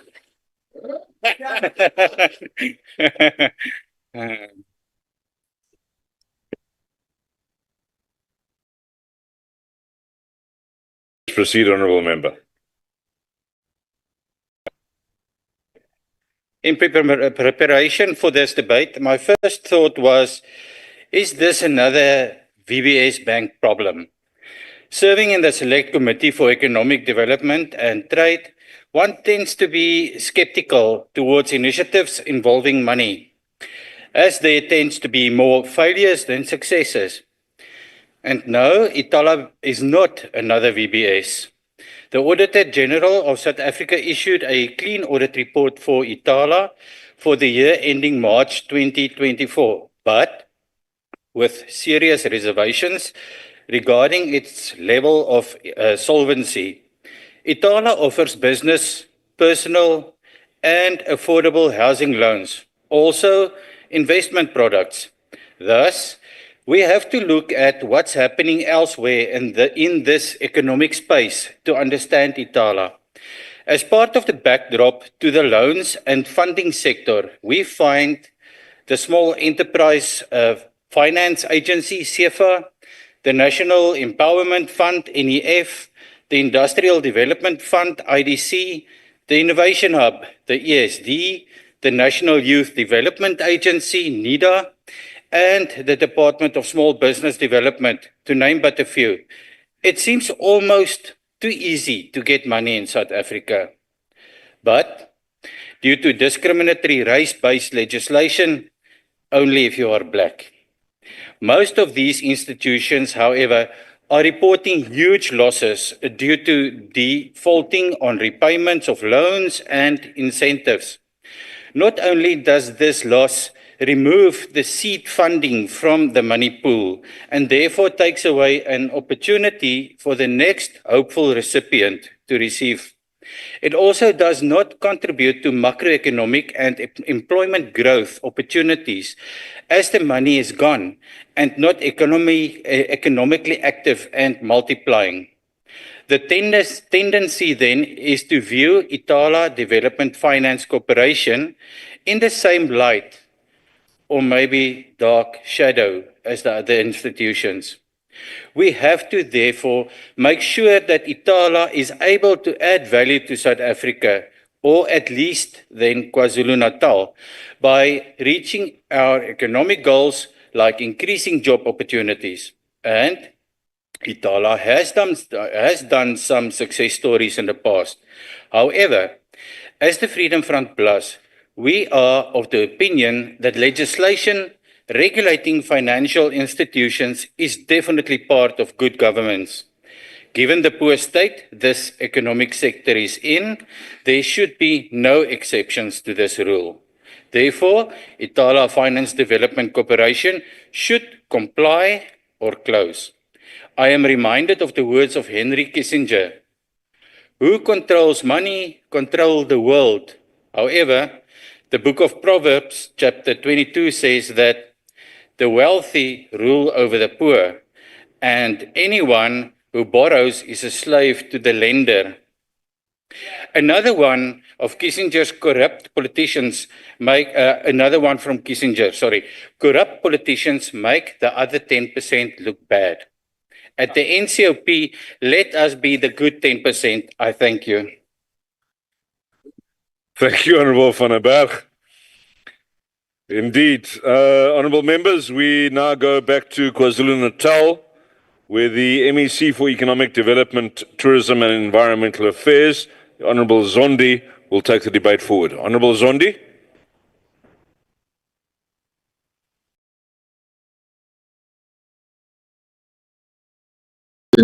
Honourable Les Governor, who piloted this motion, members of the National Council of Provinces.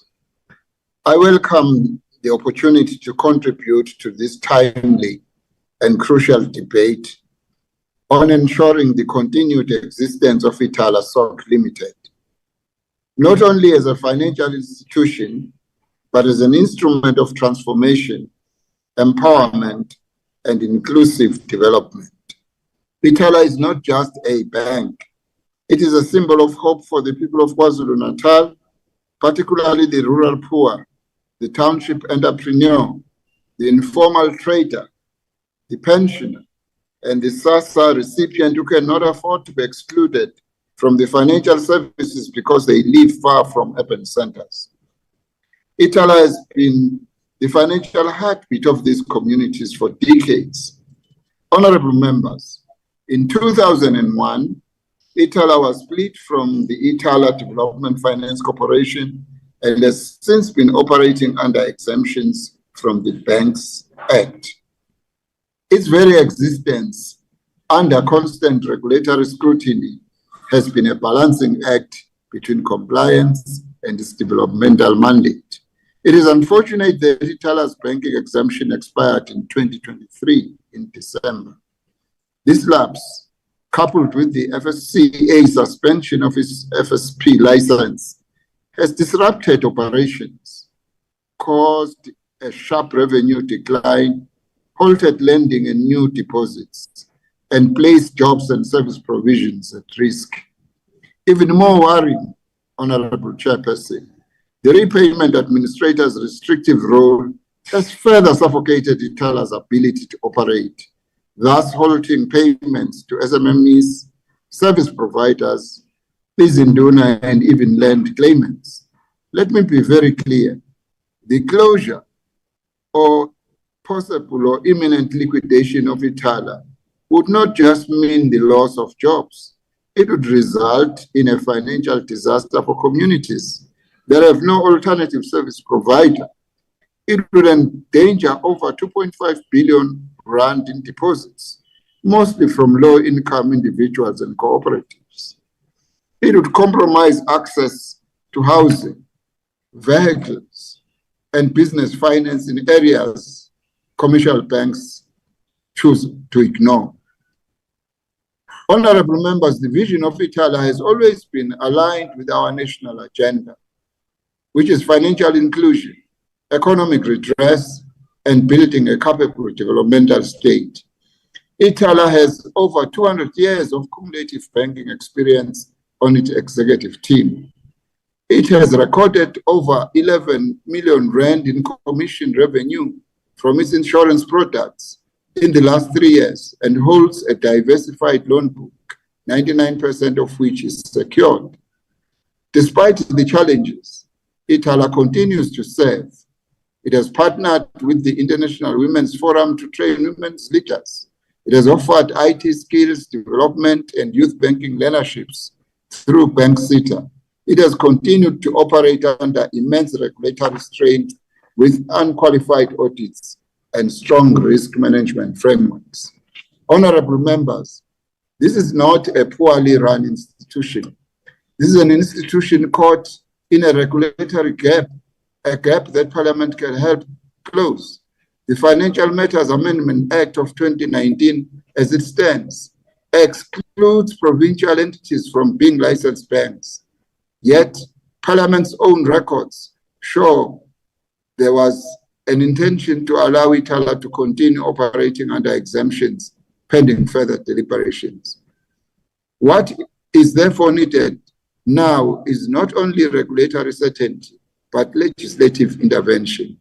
We are therefore calling for the following. 1, a reconsideration of the prudential authorities and the FSCA's positions, particularly on exemption renewals and FSP licensing. 2, an urgent amendment to the Banks Act and Financial Matters Amendment Act in order to allow provincial state-owned entities such as Ithala to operate legally and sustainably.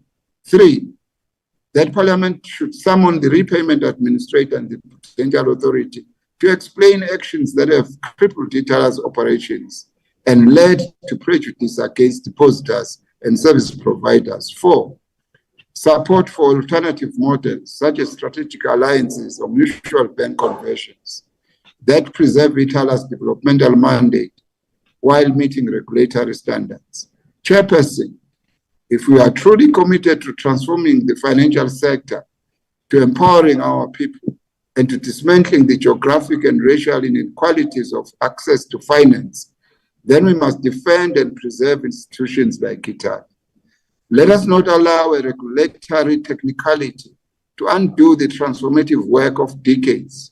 Let us instead work together to ensure that Ithala continues to stand as a pillar of development, equality, and opportunity in KwaZulu-Natal and beyond. I thank you, Honorable Chairperson. Thank you very much indeed, Honourable Zondi. It's always nice when our guests use the correct background and prepare properly. We appreciate that. Honourable members, we return to the House and invite the Honourable Lekhwase to the podium to deliver her inputs into the debate. Honourable Lekhwase.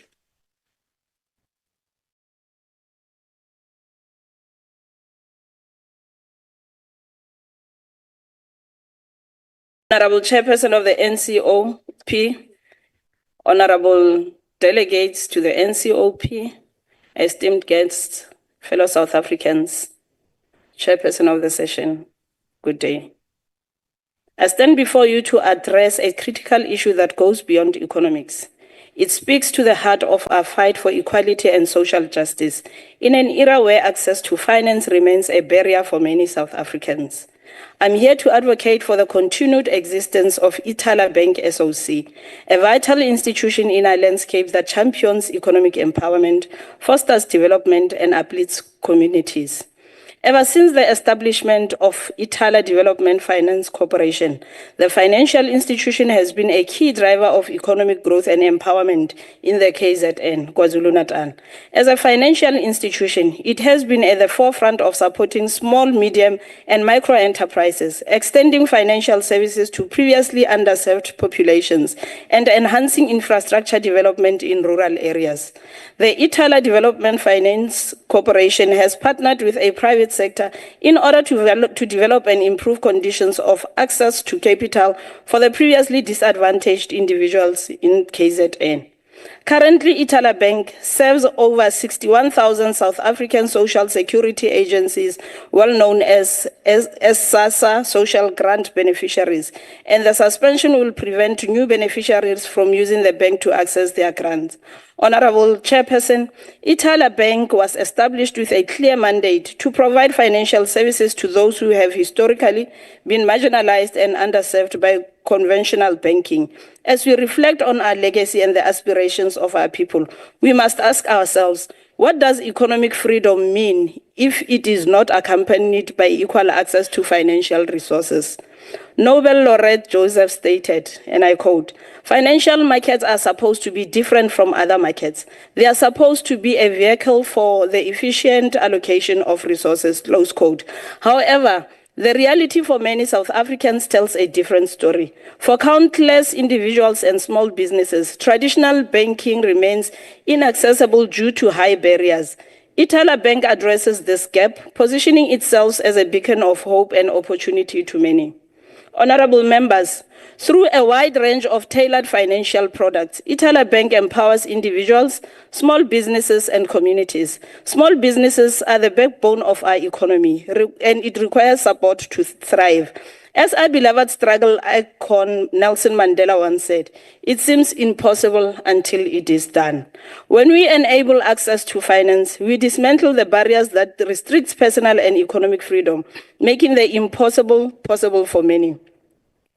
The Ithala Development Finance Corporation has long recognized the importance of collaborating with the other state and private institutions to amplify its impact in fostering economic growth and financial inclusion, particularly in KZN's underserved communities. These partnerships have allowed Ithala to expand financial services, improve infrastructure, support small businesses, and drive sustainable development. From farmers to entrepreneurs, Ithala Bank nurtures growth in various sectors vital to our economic landscape. Let us remember that every loan granted is not just a financial transaction. It is a lifeline that has the potential to transform lives and create jobs. The success stories emerging from this institution are a testament of its impact.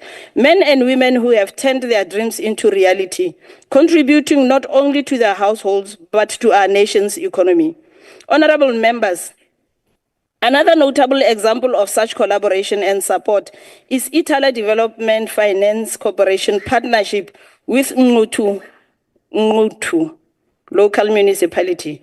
This initiative focused on alleviating poverty and reducing unemployment with rural communities and urban fringes of KZN. By leveraging resources and expertise from both the public and private sectors, the partnership aimed to create sustainable economic opportunities for local population. Of these great initiatives by Ithala Development Finance Corporation are policy positions that align with the ANC and its manifesto, particularly on the view of that South Africa must reshape its financial sector to drive employment and industrialization. However, as we gather to discuss the future of Ithala Bank, we must acknowledge the very real challenges it faces: increasing competition from established financial institutions, pressures from profitability, and regulatory hurdles threaten its operations. But let me be clear, these challenges cannot be used as justification for diminishing the role that Ithala Bank plays in our society. As economist Joseph reminds us, financial markets are supposed to be a vehicle for the efficient allocation of resources. Ithala Bank is more than a financial institution.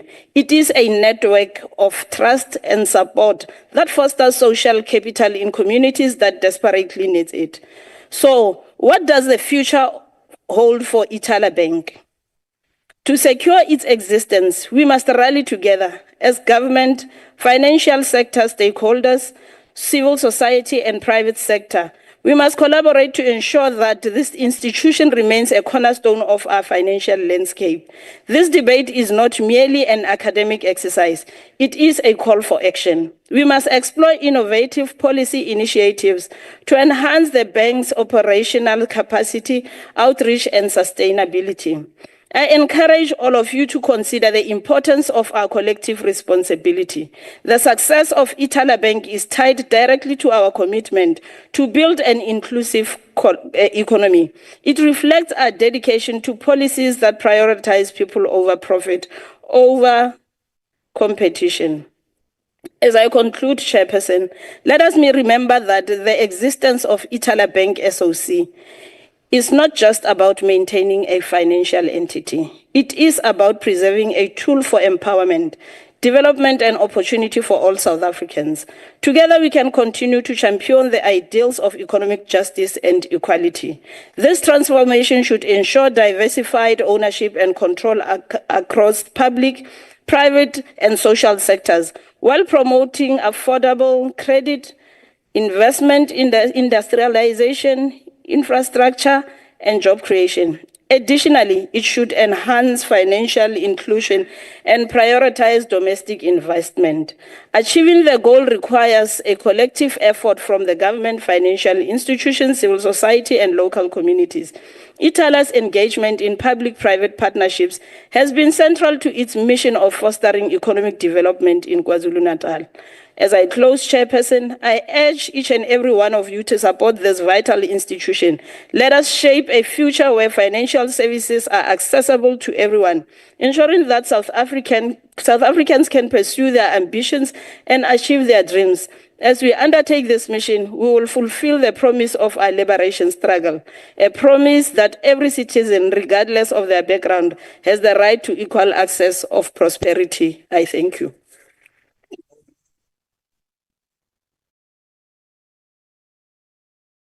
Very much, Honorable Lekwasi. Ngoku Sibizela, Honorable Peter Ekongeni. Honorable Peter.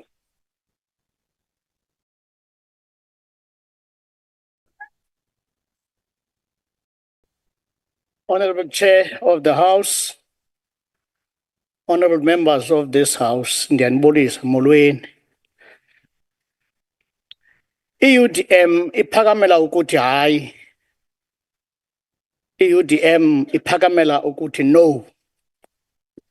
Nanku umntwana esitsha. Ziphina izicimamlilo.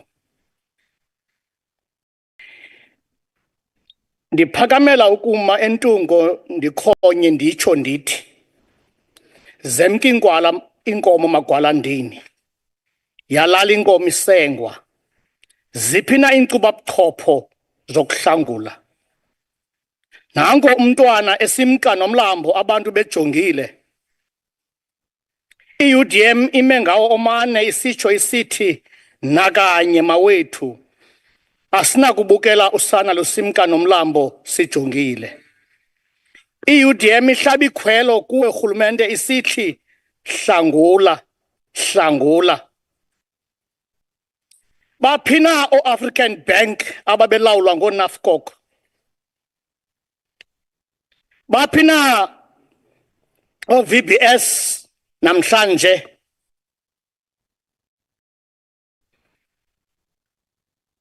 NAFCOC banyamalala entungo. Nakanye kulo unguthala ukuba makatshabalale. We demand a bold action. The government must secure Ithala's full banking license, enforce rigorous financial and governance restructuring, and protect its founding mission. This is not a charity, it's an investment in the vulnerable. A chance to fix what's broken and build a stronger Ithala. UDM urge regulators, stakeholders, and this House to act with urgency. Save Ithala, strengthen its roots. Siyabonga. Nkosi. Thank you very much, Honorable Peter. Ladies and gentlemen, the next at the podium will be the Honorable Pinar from the Democratic Alliance. Honorable Pinar.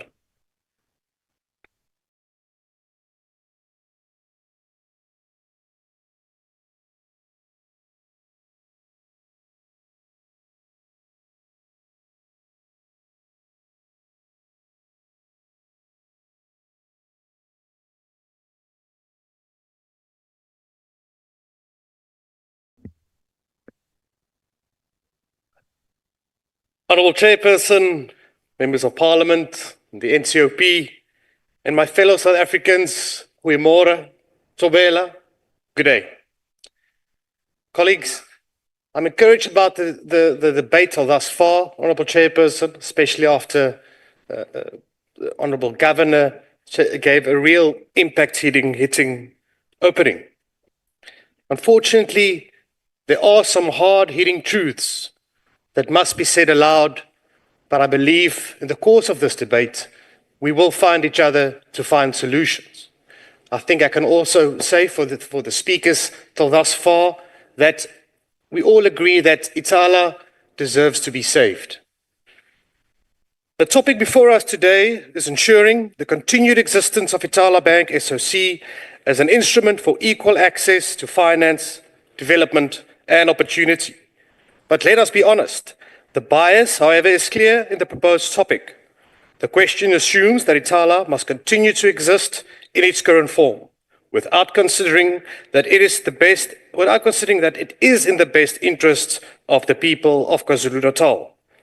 The reality is, Ithala started as a laudable initiative, aimed at the expanding finance access in KwaZulu-Natal, but through mismanagement, reckless spending, and incompetence, it has become a threat to the economic freedom of thousands of hard-working South Africans. So, instead of debating how to keep Ithala afloat, we should be discussing how to protect the depositors and investors from financial ruin. Ithala, a bank in name only. Ithala has misled its depositors, violated financial laws, and ignored repeated warnings to get its house in order. Chairperson, let us be clear. The real culprit here are not the Prudential Authority nor the Repayment Administrator. The real predators are Ithala's own management. The ones who flouted the law, rejected expert advice, ignored ultimatums, and put the deposits of ordinary South Africans at risk. Even worse, Chairperson, according to a report released by the South African Reserve Bank on the 25th of January, Ithala is not even a bank. It has been operating under an exemption notice, and now the Prudential Authority is considering its liquidation because of insolvency concerns. Now, why has this happened? Rampant overspending, severe mismanagement, and suspicious unsecured loans. Sounds familiar? This is starting to look like a VBS style collapse. And I say that, Chairperson, with no joy. Except this time, it would be a government-sanctioned banking disaster. If we allow this to continue, we may one day hear the words spoken in this House repeated in the next Zondo Commission report or public hearing. I urge my colleagues today, choose your words carefully. The real victims here are hard-working South Africans. Chairperson, in all of this, we must never forget who suffers the most. The thousands of South Africans who entrusted their SASSA grants, pensions, and life savings to Ithala. And if history has taught us anything, it is this. When a financial institution collapses, government gets reimbursed first and ordinary depositors last. The rural economy of KwaZulu-Natal will be the hardest hit. Entire communities that rely on these funds for survival will be left economically devastated. And who will celebrate this crisis? The MK party, led by the disgraced Jacob Zuma, who thrives on chaos to fuel his reckless political ambitions and is waiting in the shadows for us to make the wrong decision. Let us be clear, this is not just an economic issue, this is a moral one. We have failed to protect our people from Ithala's mismanagement, and now those who entrusted Ithala with their savings are at risk of losing everything. The way forward must be real solutions and not more empty promises. Chairperson, if this seventh administration wants to be different, we must act differently. We cannot keep repeating the same failed policies that have led us to economic decline and over 35% unemployment rate. Ithala must not become another SABC or Telkom, failing state-owned companies that drain public funds while delivering nothing in return for our people. I have said it before and I will say it again. Allow government to be government and business to be business. The private sector must be part of the solution.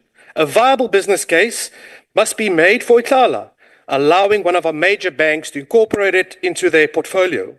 On every level of government, from the president to all our mayors, we have always spoken about public-private partnerships. Well, here is the opportunity to prove we mean it. Standard Bank, Capitec, Absa, FNB, this is where we need you. The reason why our banking sector did not collapse during the 2028 global financial crisis is because South African banks are fiscally responsible. That is exactly what is needed. A grown-up in the room to make the hard decisions and restore financial discipline. But Chairperson, we must also ask the hard questions about accountability. How did Ithala get to this point? Who ignored the warning signs and allowed the mismanagement to continue? The time for finger-pointing and excuses is over. The well-meaning depositors must not be the victims of this story. The leadership of Ithala must be held accountable, and those responsible for its financial collapse must face the consequences. With that being said, Chairperson, I think it's important for all forward-thinking parties in this House today to have a unified response. We must stand as one to make sure the people of KwaZulu-Natal do not suffer because of the incompetence of management. We must stand together with all forward-thinking parties and work together for the betterment for everyone. Thank you, Chairman. Siyabonga.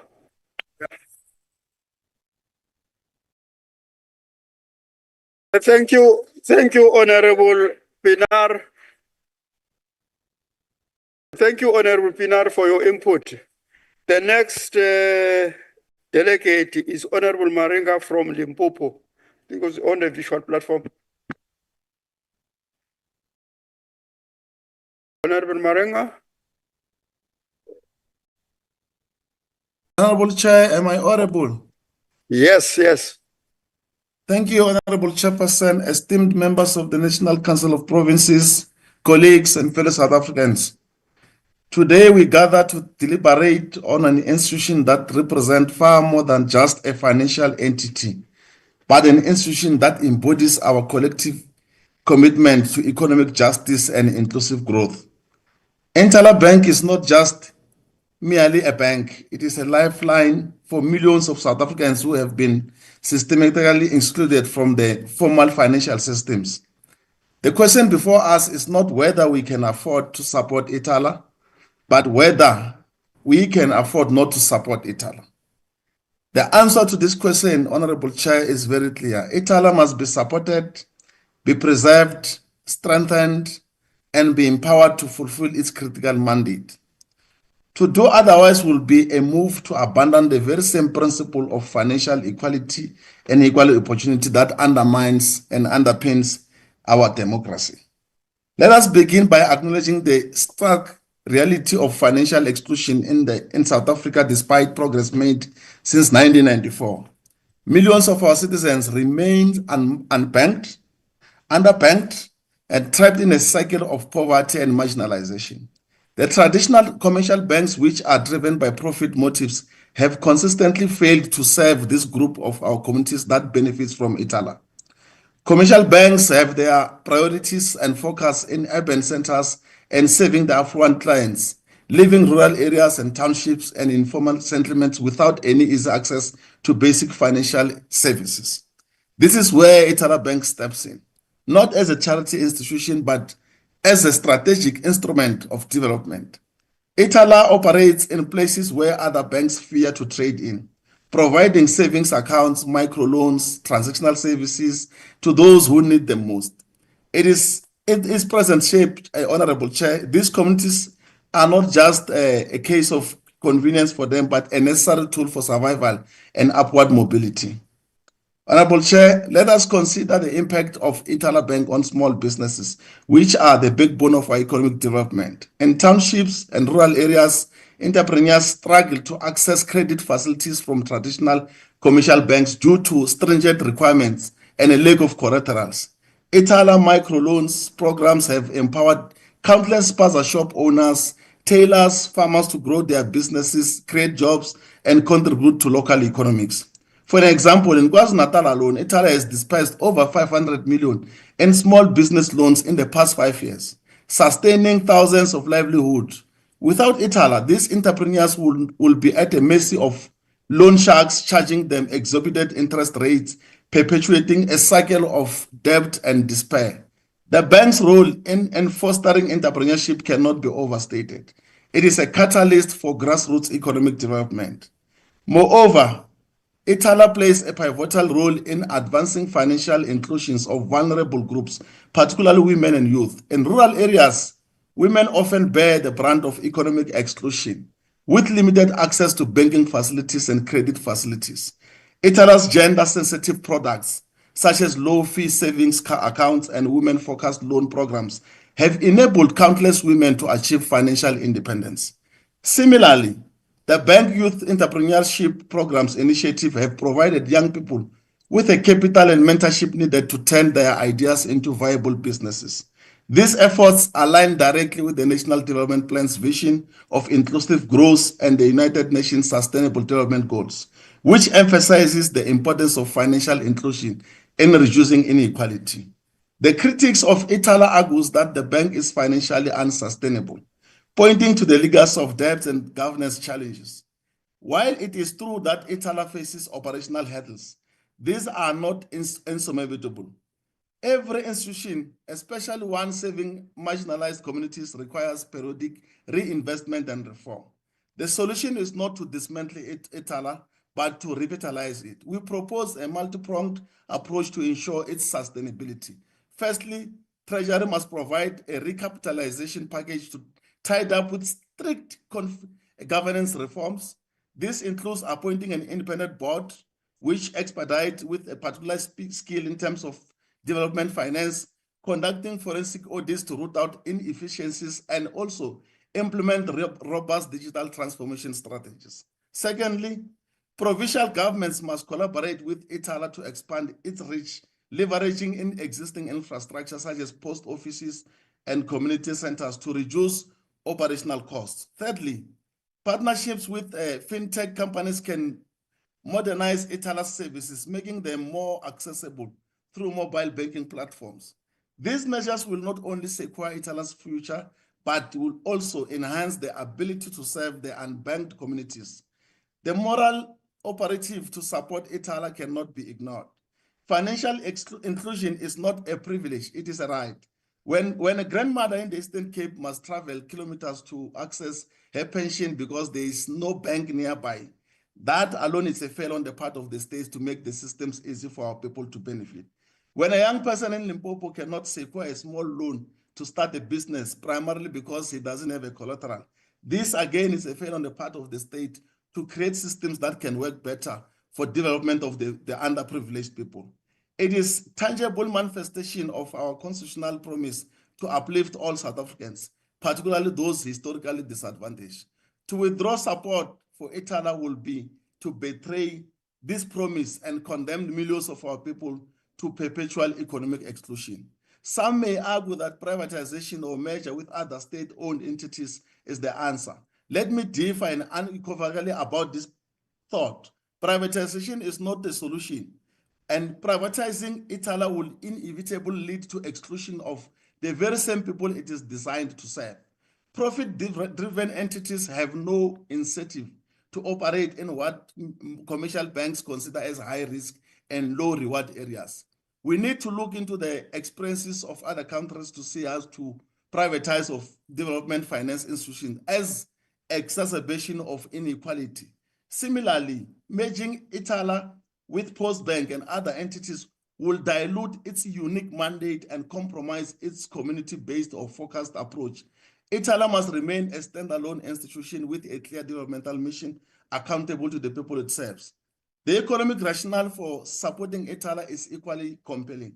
Studies have shown that every rand invested in Ithala generates a multiplier effect, stimulating local economics and creating jobs. In KwaZulu-Natal again, for instance, Ithala agricultural loans have enabled small-scale farmers to increase productivity, supply local markets, and also reduce the food insecurity challenges that the province will face.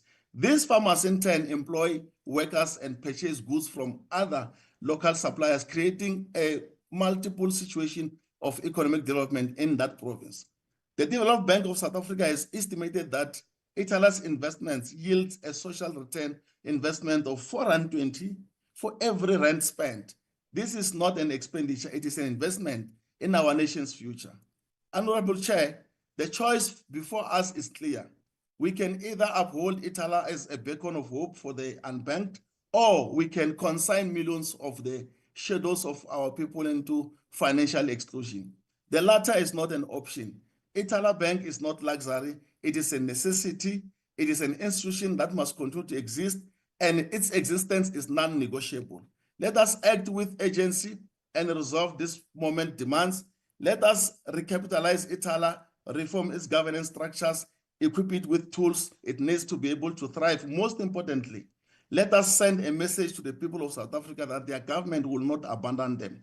In conclusion, Honorable Chair, I call on this August House to unite and support Ithala, and then let us stand for Ithala, but for the principle that every South African must have is access to financial institutions, particularly the underprivileged that this bank has been saving. Baya dankie. Thank you, Honorable Marenga, for the input which you have just made. The next delegate to the podium is Honorable Farmer from Nchona Koloni.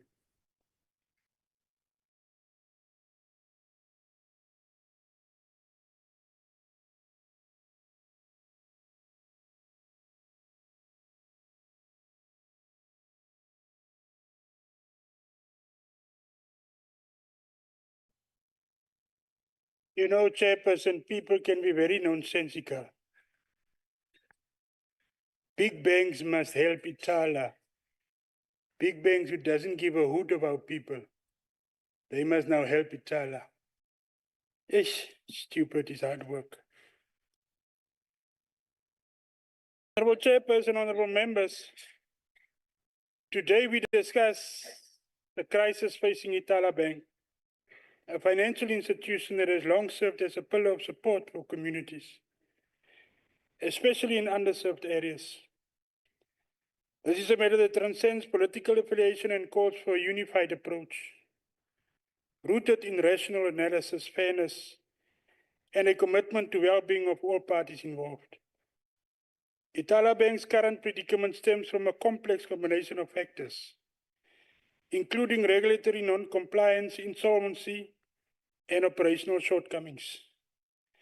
While the institution's intent to provide accessible banking services was commendable, its failure to meet critical financial and legal standards has jeopardized its ability to operate sustainably. It is important to note that Ithala Bank's challenges are not unique. Many financial institutions globally face similar struggles. What matters most is how we respond to these challenges with urgency, foresight, and integrity. In addressing this crisis, we must strike a balance between holding Ithala Bank accountable for its shortcomings and supporting the communities it has served. The government's guarantee of depositors' funds is an essential step to protect vulnerable individuals and businesses. However, this guarantee alone is not enough. We must ensure transparency in the repayment process and provide depositors with the information and assistance they need. Resolution of Ithala's bank challenges should focus on the market this entity cater for. As we move forward,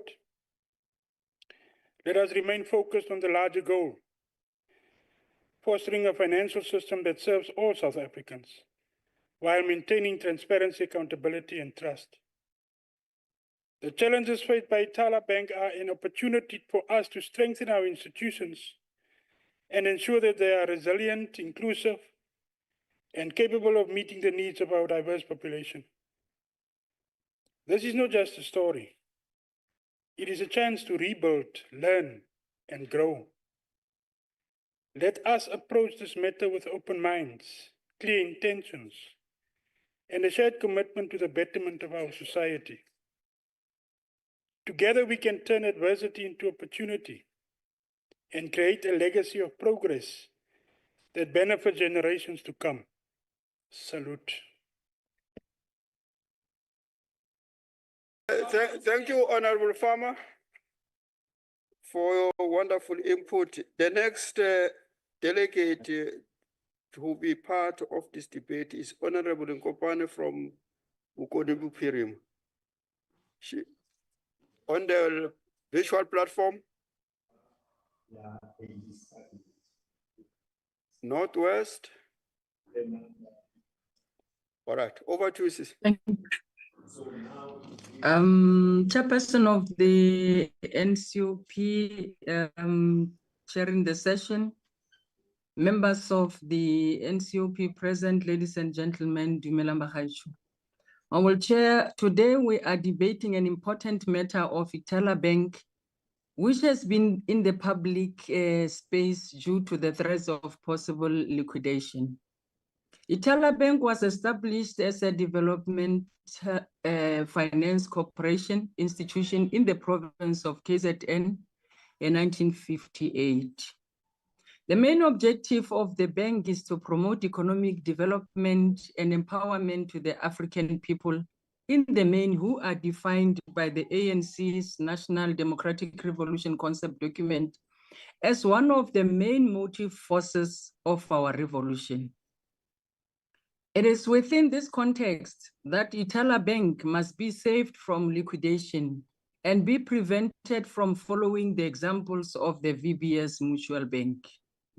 Honorable Chair, this debate should go beyond party politics and acknowledge that the pivotal role that was played by the late Prince Mangosuthu Buthelezi in the formation of this bank.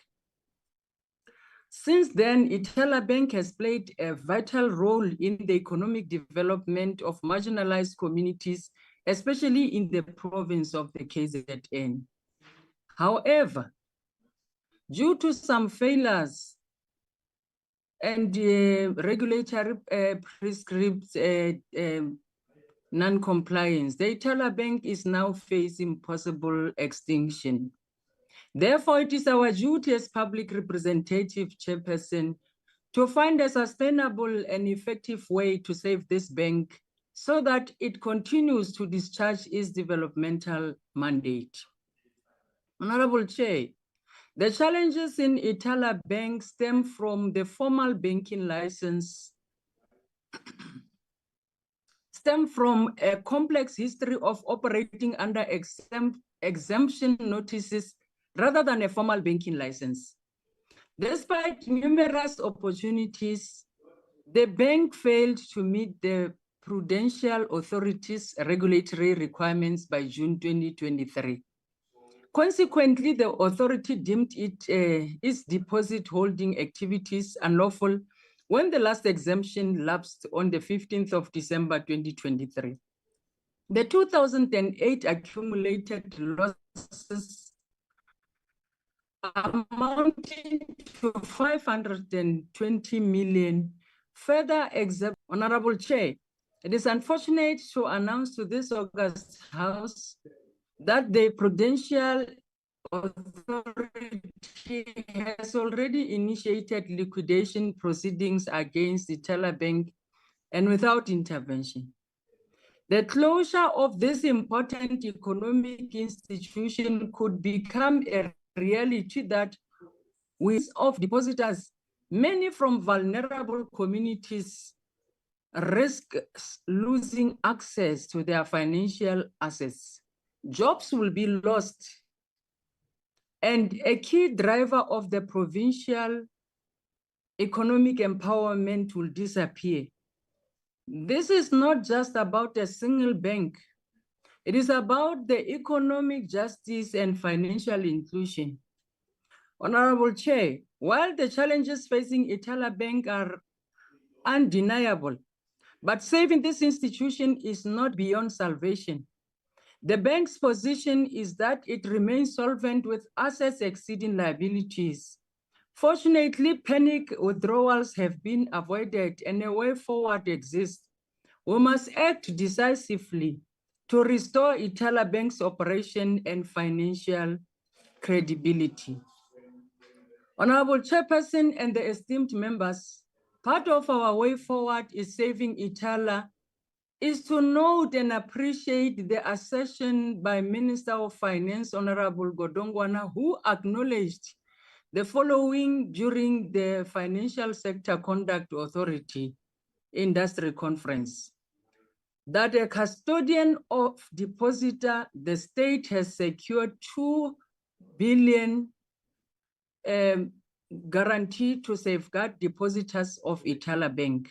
Noting that the minister has said, I therefore propose that this August House must intervene in order to revive Ithala's credibility by engaging Prudential Authority and National Treasury in finding alternative regulatory solutions.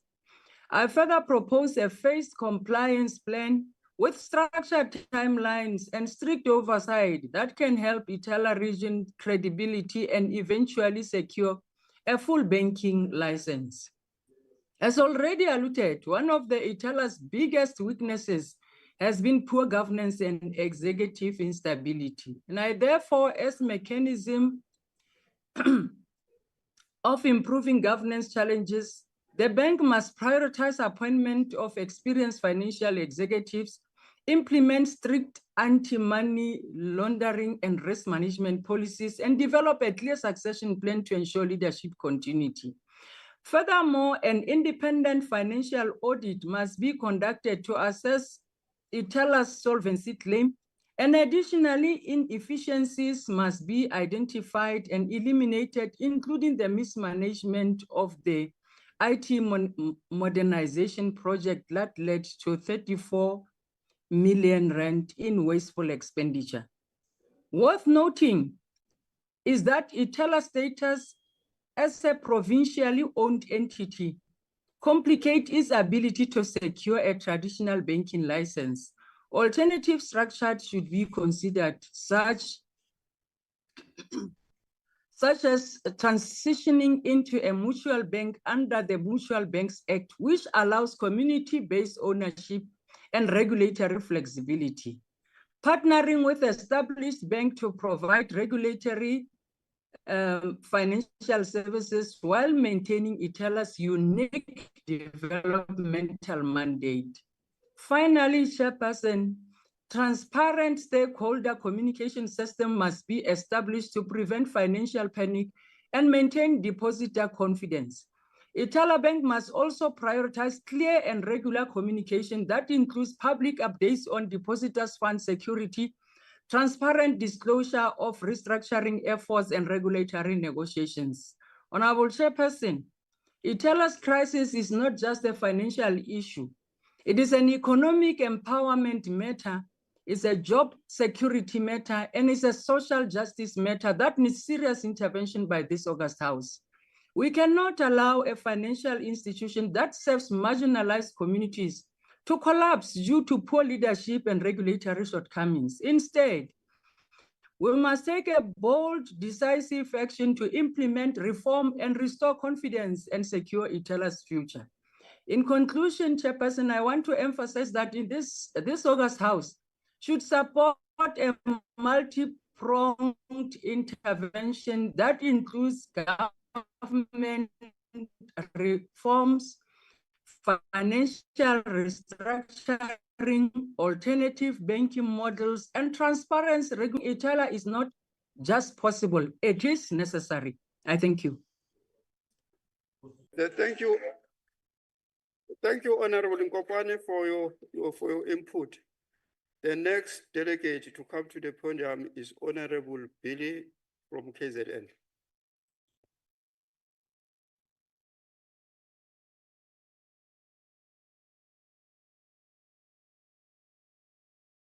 Thank you, House Chair. Let me maybe join my colleagues from the DA in thanking the Deputy Chair from the IFP, my good friend and colleague, for bringing this issue to this August House. Mine, Chairperson, is to start by telling a very brief story of Nokuthula Nhlabati, a resilient woman from Ezindopini village, Eshowe, in KwaZulu-Natal. Nokuthula chairs an agricultural cooperative running a chicken and egg business alongside 3 other local women. House Chair, these hardworking women used 50,000 Rand loan from Ithala to purchase land and build a thriving business. Yet today their livelihoods hang in balance. Nokuthula recently told the Sunday World, and I quote, "We have 86,000 Rand saved in Ithala, money we cannot access. We haven't been able to conduct any business because we can't access funds from Ithala Bank or any of its ATMs. We can't pay salaries. Government is playing with our lives. Ithala is the only bank that supports poor Black communities like ours. When other banks turned us away, Ithala gave us a chance. It cannot be allowed to die with our money inside. Besides, Ithala is the only bank that is truly sympathetic towards the poor and those in economic periphery. The bank is the only one which came to our rescue when others' banks refused us a loan." Honorable members, as you have all correctly pointed out here today, Ithala was founded to serve the poor, the unbanked, and the marginalized, those rejected by commercial banks. It has become a lifeline for SASSA recipients, small businesses, and rural entrepreneurs. As my good friend, my colleague, Honorable Governor said, it is a lifeline to thousands of people who rely on it to get their SASSA grants. It is correct to say that its closure would be disastrous. It will result in loan sharks, in people taking unsecured loans, as other colleagues have said. So we cannot allow it. However, colleagues, yet today we face a crisis, one that could have been avoided. The truth is this. And unlike my friend, Honorable Kaunda, who did say that we must not discuss Ithala's demise, but discuss its future, which I disagree fundamentally with. It is important that we discuss why Ithala finds itself where it is today, so that we could be able to find a way forward, having discussed all the issues that affected it. The reality, colleagues, is that the ANC government, including my good friend Honorable Kaunda, had years to secure Ithala's future. It is correct to say that National Treasury could have played a significant role in securing Ithala's future, but that did not happen. It is correct to say that, as my Honorable Sekwake said, that there must be a team that must be formed by government, but that is too late now. Colleagues, government must provide regulatory framework, but is that not too late now? Honorable Kaunda further says that there's a need to amend the Banking Act. That is correct, but is that not too late now? Government had ample time to do that. My good colleague, Honorable Governor, further says that the President has made several commitments to save entities such as Ithala, but the President has been there forever, and whatever commitments he makes now, some of us have got no faith in it. Honorable colleagues, the reality is that saying that the providential authority should settle out of court is really not an option or a solution. What we need is accountability. We have repeatedly exposed irregularities at Ithala, yet no action was taken. It's poor governance, it's mismanagement, as Honorable Swart has said, Honorable Kaunda said, and failure to meet prudential requirements. Just yesterday, His Majesty King Mrs. Zulukazwelithini Umlomonga Tetimanga rightly told the ANC, you caused Ithala's collapse, now fix it. He said that. But simply rescuing Ithala must not mean ignoring its failures. 10% of its loans goes to its own employees. 30 seconds to 800 million, which is 37% loans, may be unrecoverable as admitted by Ithala's CFO. This requires urgent attention and strategy if we want to turn Ithala into a real credible bank for the poor. Chairperson, the Democratic Alliance, as the Democratic Alliance, we stand with the people of KZN. We recognize Ithala's vital role in empowering those excluded by the commercial banks. We support its existence, but demand accountability, and we want more to be done to rectify this situation. I thank you.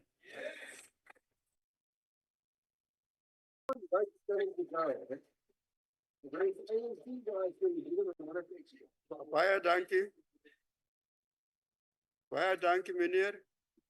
The next delegate to the podium is Honorable Mudise from Gauteng.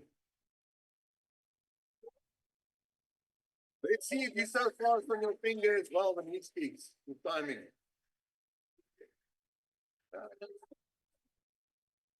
Watching.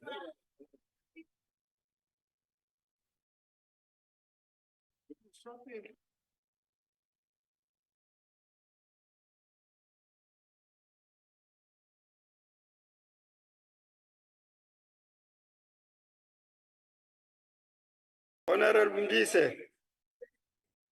Honorable Mudise, don't do it again. When I've already called you on the podium, you cannot move away from the podium. Otherwise, you'll move forever out.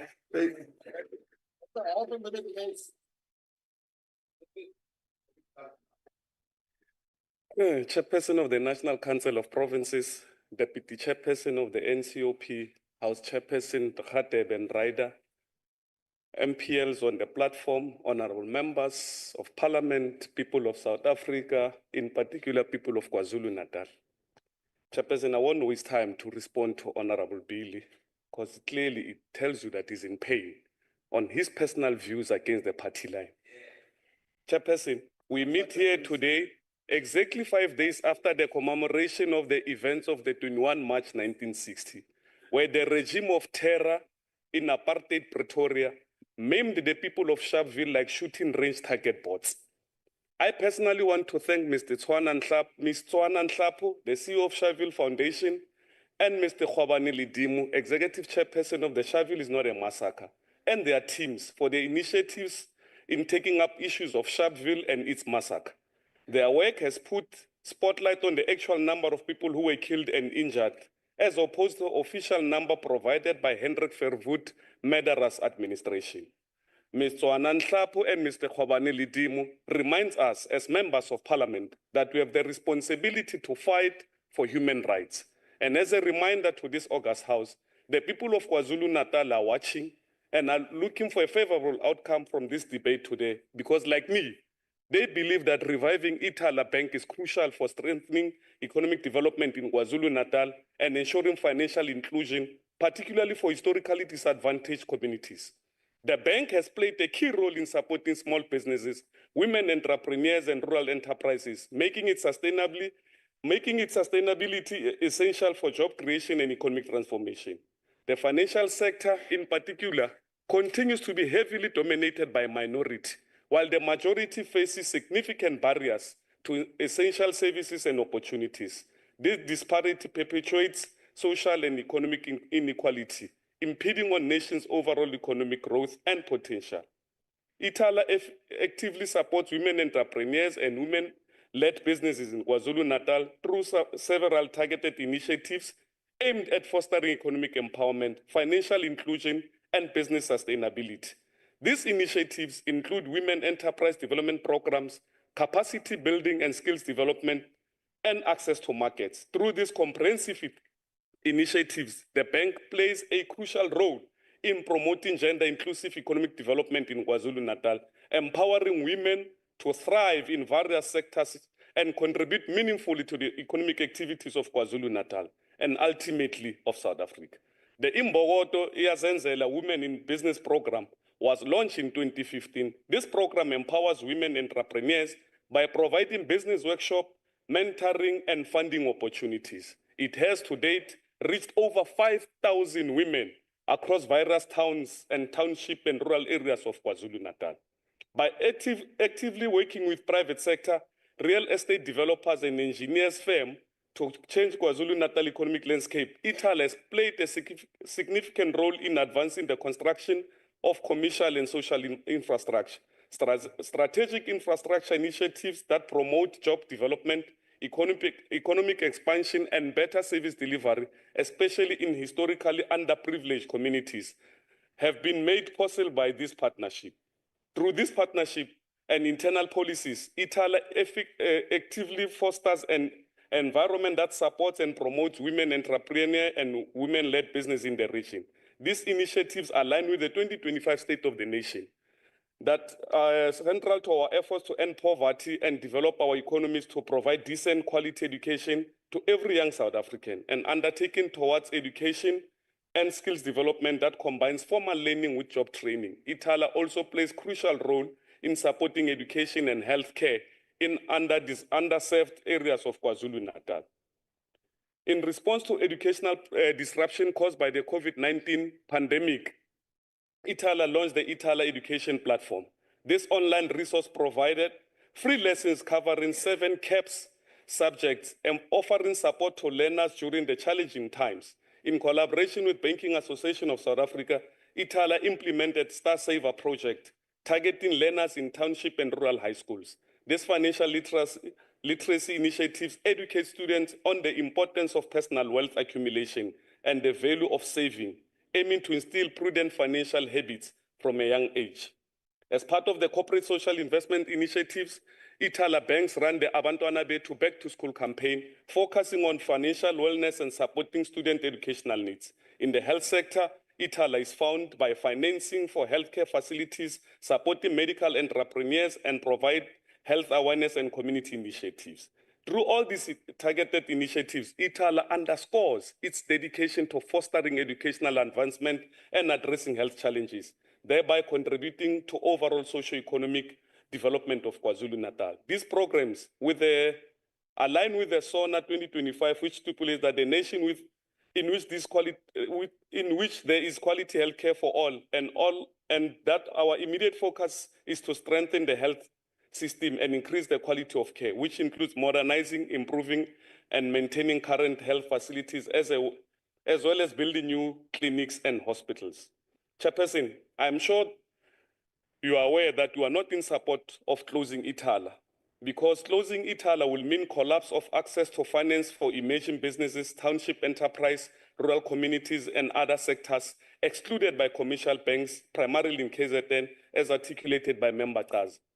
Instead of closing Ithala, we have to take a decision to protect this institution and allow it to transform so that it's able to play a meaningful developmental role in KwaZulu-Natal economy.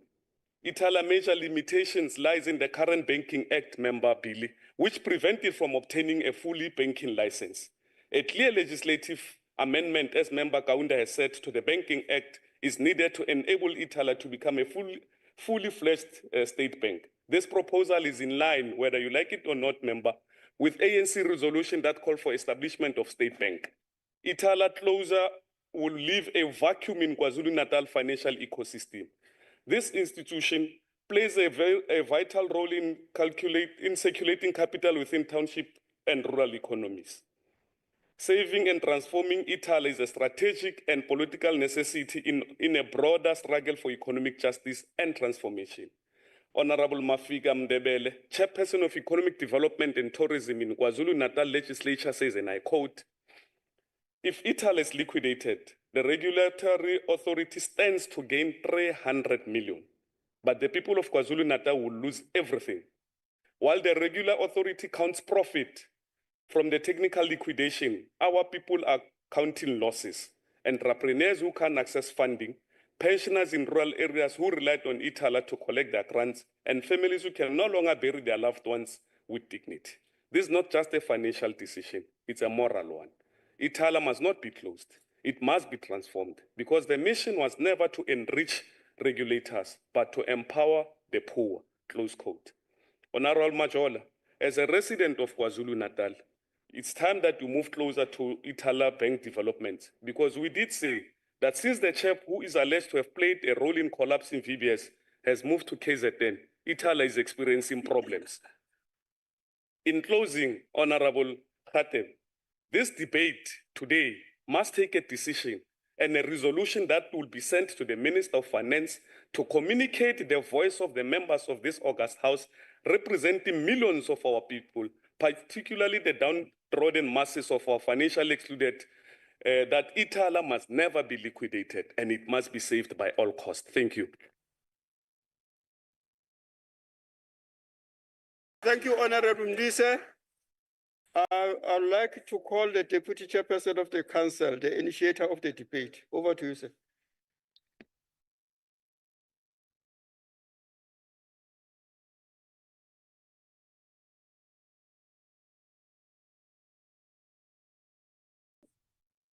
Thank you very much, House Chairperson. And I think, allow me firstly to thank all honorable members that contributed to this debate. And I must say that this is one of the times when I saw that almost every political party that contributed were singing from the same hymn sheet. But I need to correct certain things that were said. And unfortunately, you know, when people come to debate, they don't get their facts right. You cannot compare Ithala Bank to a Ponzi scheme. I've never heard of a Ponzi scheme that created thousands of jobs, a Ponzi scheme that has survived for almost 70 years and benefited people across KwaZulu-Natal. And I want to thank Honorable Billy and Honorable Majola for the examples that they quoted of people who benefited to such great extent from the establishment of Ithala Bank. Also, Ithala Bank never received any bailouts. Look at your records and you'll find that there were no bailouts from government. Ithala Bank survived on its own funding from the people. So let us get those facts cleared up.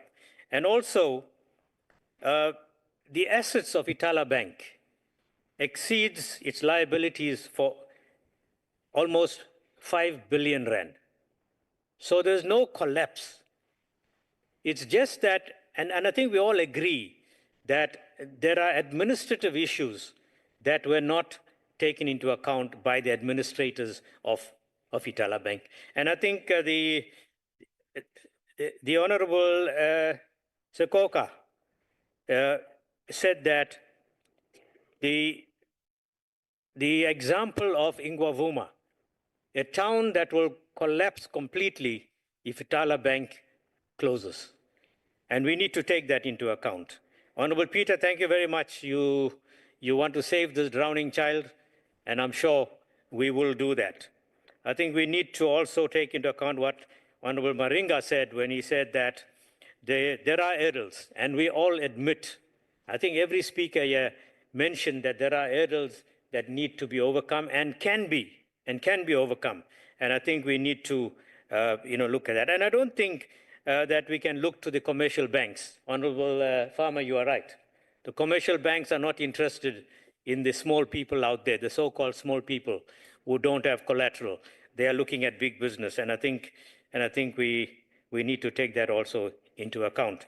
Honorable Modi said, no, thank you very much for your support. I think you're absolutely clear that we cannot afford to see the bank close down. I think if we truly believe in building a just and equitable society, then we must fight for the IDFC's continued existence. We have the power to ensure that the IDFC does not collapse. For the interests of those people, those thousands of people out there that have money locked into the bank and are not able to access it. Now, let us put ourselves in their shoes. If we had money that we had saved for our old age, so that we may survive, how would we be feeling right now when thousands of rands of our money are there in the bank, but we cannot access it? And this is from people who rely on the bank for their survival. So, honorable colleagues, I'm saying here today, let us stand together to protect the IDFC, as it is worth saving in order to protect jobs, economic development, and rural upliftment. We should not just talk about job issues. We should not just talk about economic growth. We should not just talk about rural development and economic upliftment. We must walk the talk, and we must do what is right to protect this institution for future generations. And I want to thank every one of you for participating in this debate.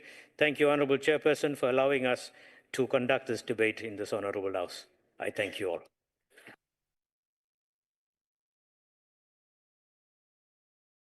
Honorable delegates, I really like to thank the Deputy Chairperson of the Council for bringing this debate into the House. I know that it is an emotive subject, but I really liked the robust way in which you engaged with the issue. I think that we know what we must do. Cannot be prescribed to you, but we know what we must do. But honorable delegates, MECs, special delegates, SALGA representatives, thank you for participating in this debate. And then delegates, this brings us to the conclusion of this debate. The House is adjourned.